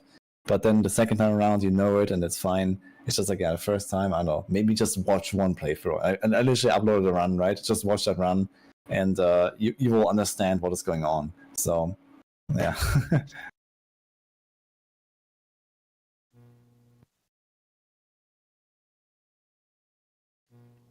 Okay, any other interesting questions that anyone can spot right now? Else we'll just call it. We do have a lot of work still to do, every one of us. So There's one, but I don't know if I want to open a can of worms on that one. But there's been a lot of talk about it in the media, so just kind of it might be a pretty interesting topic to talk about. So, what are people's thoughts on the ideas of content creators having access to early access ahead of time and being able to make content on it? I would actually prefer not having it. Yeah, me too. Okay, Yeah. I wouldn't prefer not being the only one not having it. Yes. I would prefer no one having it. That's Yes. just to clarify. Yeah. I think it would be way cooler if like no one did anything. It's just like, okay, it comes out and boom, let's go. That would be glorious, man. Yeah. I like discovering stuff together, like as a community, and it does feel kind of like it ruins some of the surprise and some of the hype when people get to see it early. But at the same time, like if I get offered the opportunity, it's very hard to turn it down. Like it's exciting to play this stuff, and everyone else is getting to play it and experience it, and it's fun to be a part of. It's just like it happens at a different time for us sometimes. I would prefer if nobody had it, like Woody said. I'm glad we all agree on that one. Yeah, and I'm in the same boat too as well. I don't even make any videos on any like preview or review type stuff or whatever. But I think on the other end of things too as well. I mean, there's a value, I guess, in content creators being free QA, I guess, which is essentially how Blizzard tends to want to do. Because I mean, we are able to find a bunch of stuff that they can kind of be like, okay, this doesn't work, this does work, this is whatever. So there's value there for them. So I kind of get the senses, and of course, if I get asked to play, I'm gonna play. But I mean, obviously, I would rather not play as well. But I think at the very minimum, that if there was ever any going forward and there was a choice, if early access is a thing, that it just be completely NDA and no one knows about it and you can't make any content on it. Like if Blizzard just wants to do more of a QA thing and really try to find more things, more problems, more issues, it should just be just that, and that's it. We shouldn't be able to make content. I think it should only invite people that actually don't do any content creation in that case. Just invite some blasters that don't have any channels or whatever. Yeah, just hire a QA team. Have them do. I mean, you can make fun of QA all you want, but you're never gonna have these Omega blasters. That just rip everything apart, right? And a QA team, I guess. So I think you need to literally just invite some people that have logged 3,000 hours in Diablo 4. Just check the stats, invite those people, and that's it. And then get the feedback. And of course, have other people as well, right? There should be a range of feedback, let's say. But I guess we're not really concerned about the casual end of feedback for Blizzard games in general and for Diablo 4. So it's always the higher end stuff that is usually kind of the missing part here. And I mean, if just no one had access, I think it would be way more fun. It would be more fun. It would also be, honestly, you don't have to kill yourself trying to get as much out of this early access, because as a content creator, of course, you kind of forced to do it, right? You get the early access, yeah, of course you play the early access, right? But I also need to stream, I also need to write guides, and I also do need this and this, and I also want to, maybe sleep at some point, which I haven't really done in many days at this point. So it's yeah. It can come at a really unopportune time, especially for me. I had to really make some choices because you only have 1 week, so it was you can't push it back or whatever like that. So you have to make sacrifices in time to be able to do said thing. But I guess the reason why I really brought this topic up is because I know this has been a pretty big thing across social medias I've seen, and obviously streamers tend to get attacked because we got the access, or content creators got attacked. But I think I wanted to bring it up because I think that there is a chunk of us who actually do feel the same way, that whereas we would prefer to none of us actually had access, but of course if we're asked to, we're going to take it, and that that's just the nature of things, right? But I think we kind of agree more with the player base than the people think. We don't think that we sit on this pedestal and we deserve this type of access. That's not who a lot of us are. I get why Blizzard does it, right? It makes sense for them. but they could take any blaster and get the same kind of feedback, right? It doesn't need to be a content creator. You don't have to, Sure. give them the ability to make content. I don't think that we're that special and that we're the only ones that can provide valuable feedback. I do think that it results in a more polished game, once it comes out. Like I do think that having that helped, but I don't think that it's anything that they specifically needed this group of people to do and also make content around, but they do it because of the free publicity, right? So, yeah, like you said, we're not that special. As a blaster, imagine I would have loved being able to go into the Dark Citadel completely blind and figure it out in a team of 4 on hardcore, and then killing it, I don't know, after failing like a couple of times, and then imagine taking it down on hardcore after like several weeks of trial and error and doing it on hardcore. That feeling at the end when you make it is worth everything to me. Yeah. And I also have to kind of like say that not really me, because I'm a small content creator, but for like the bigger content creators, it would be the worst business decision ever to say, yo, I'm not going to create any content on the review axis because other competitors would do so. So you have to kind of like keep that in mind if you're a viewer and if you see people instead of businesses, especially for the bigger creators. It's just not possible for them to say no to this. It would be pretty stupid. Therefore, the correct way to go forward is to not offer those people, but we will have to see what's gonna happen in the future. Yeah. Fair. Maybe that's a good topic to close it out. I wanted to say thank you to everyone. Dioxide, Woody, Lucky, Luciano, thank you guys so much for joining me. MAXROLL guides are being updated as we speak. When this video goes live on YouTube, you can check MAXROLL. It's probably all updated. I think everyone here has still some work to do. We're going to get to it. So thank you guys. I've been working on one of my guys, right? Throughout this entire podcast.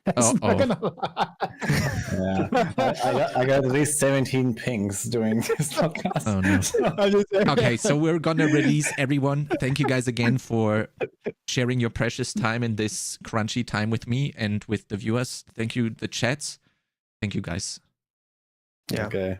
Thank Is you. anyone streaming here? No, I won't. No. Okay. I'm done. Do we just pile in on someone together? All of us. I'm responsibly at the same working, time? Woody. I'm being responsible and working on my guys. Okay, can we find someone in the D4 category right now that we can just all raid at the same time, maybe? I don't know. Say a Lucky name. wanted to say something. Yeah. No, I was just gonna say, like, we were being critical, like, towards the end, but that's just because, like, we want the game to be the best that it can be. The Vessel of Hatred is an awesome expansion. You're gonna love it. You're gonna love playing it. Like, the Diablo 4 is in the best place that it's ever been, and we ended on a bit of a critical note because these are things that we're constantly thinking about, like, playing through the game, and we just always want to be focused on making the game better. And the game wouldn't be in the state that it is now if people didn't have those kind of conversations. So I don't want you to come away with this as like being an overly critical conversation. It's just, food for thought. And I really enjoy having these conversations. So thank you for, inviting me to the podcast, and everyone have a blast, in season 6 in Vessel of Hatred. Yeah. Happy release day. Do we just pile in on DM maybe? He's doing a campaign. Yeah, let's do it. Campaign story walkthrough and. All right, GG's guys. GG's everyone. Thank you. All right, it's the DM. Okay. Bye, chats. Have a good one, guys. Yeah, there we go. Thank you guys so much for this. As we just said, yeah, every one of us needs to Giga Blast guides and everything. I'll be online 2, 3, 4 hours before the expansion releases. We're gonna blast together. Wait, you don't even see me. Whoops. There you go. And good podcast. Thank you, Murky.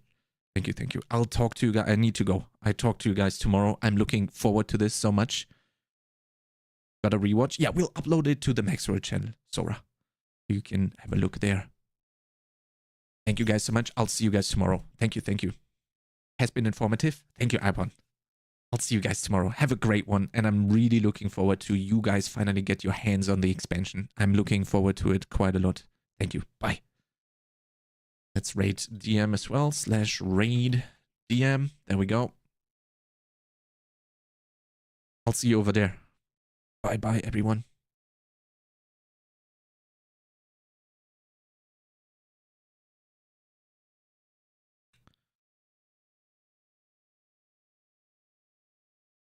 To return to the Dreadlands, but if you ever need the help of the Demon Hunters, we will be at your side. We've been watching all of the lore that we can find. Yo, and Chronix, Jesus, you all hit me up. What up, boys? We're watching all the cinematics that we can find from every one of the Diablo games. And you joined right as we finished the Immortal cinematics. If you guys haven't seen this yet, check it out, by the way. Soulstone. You ready for the new Primeval?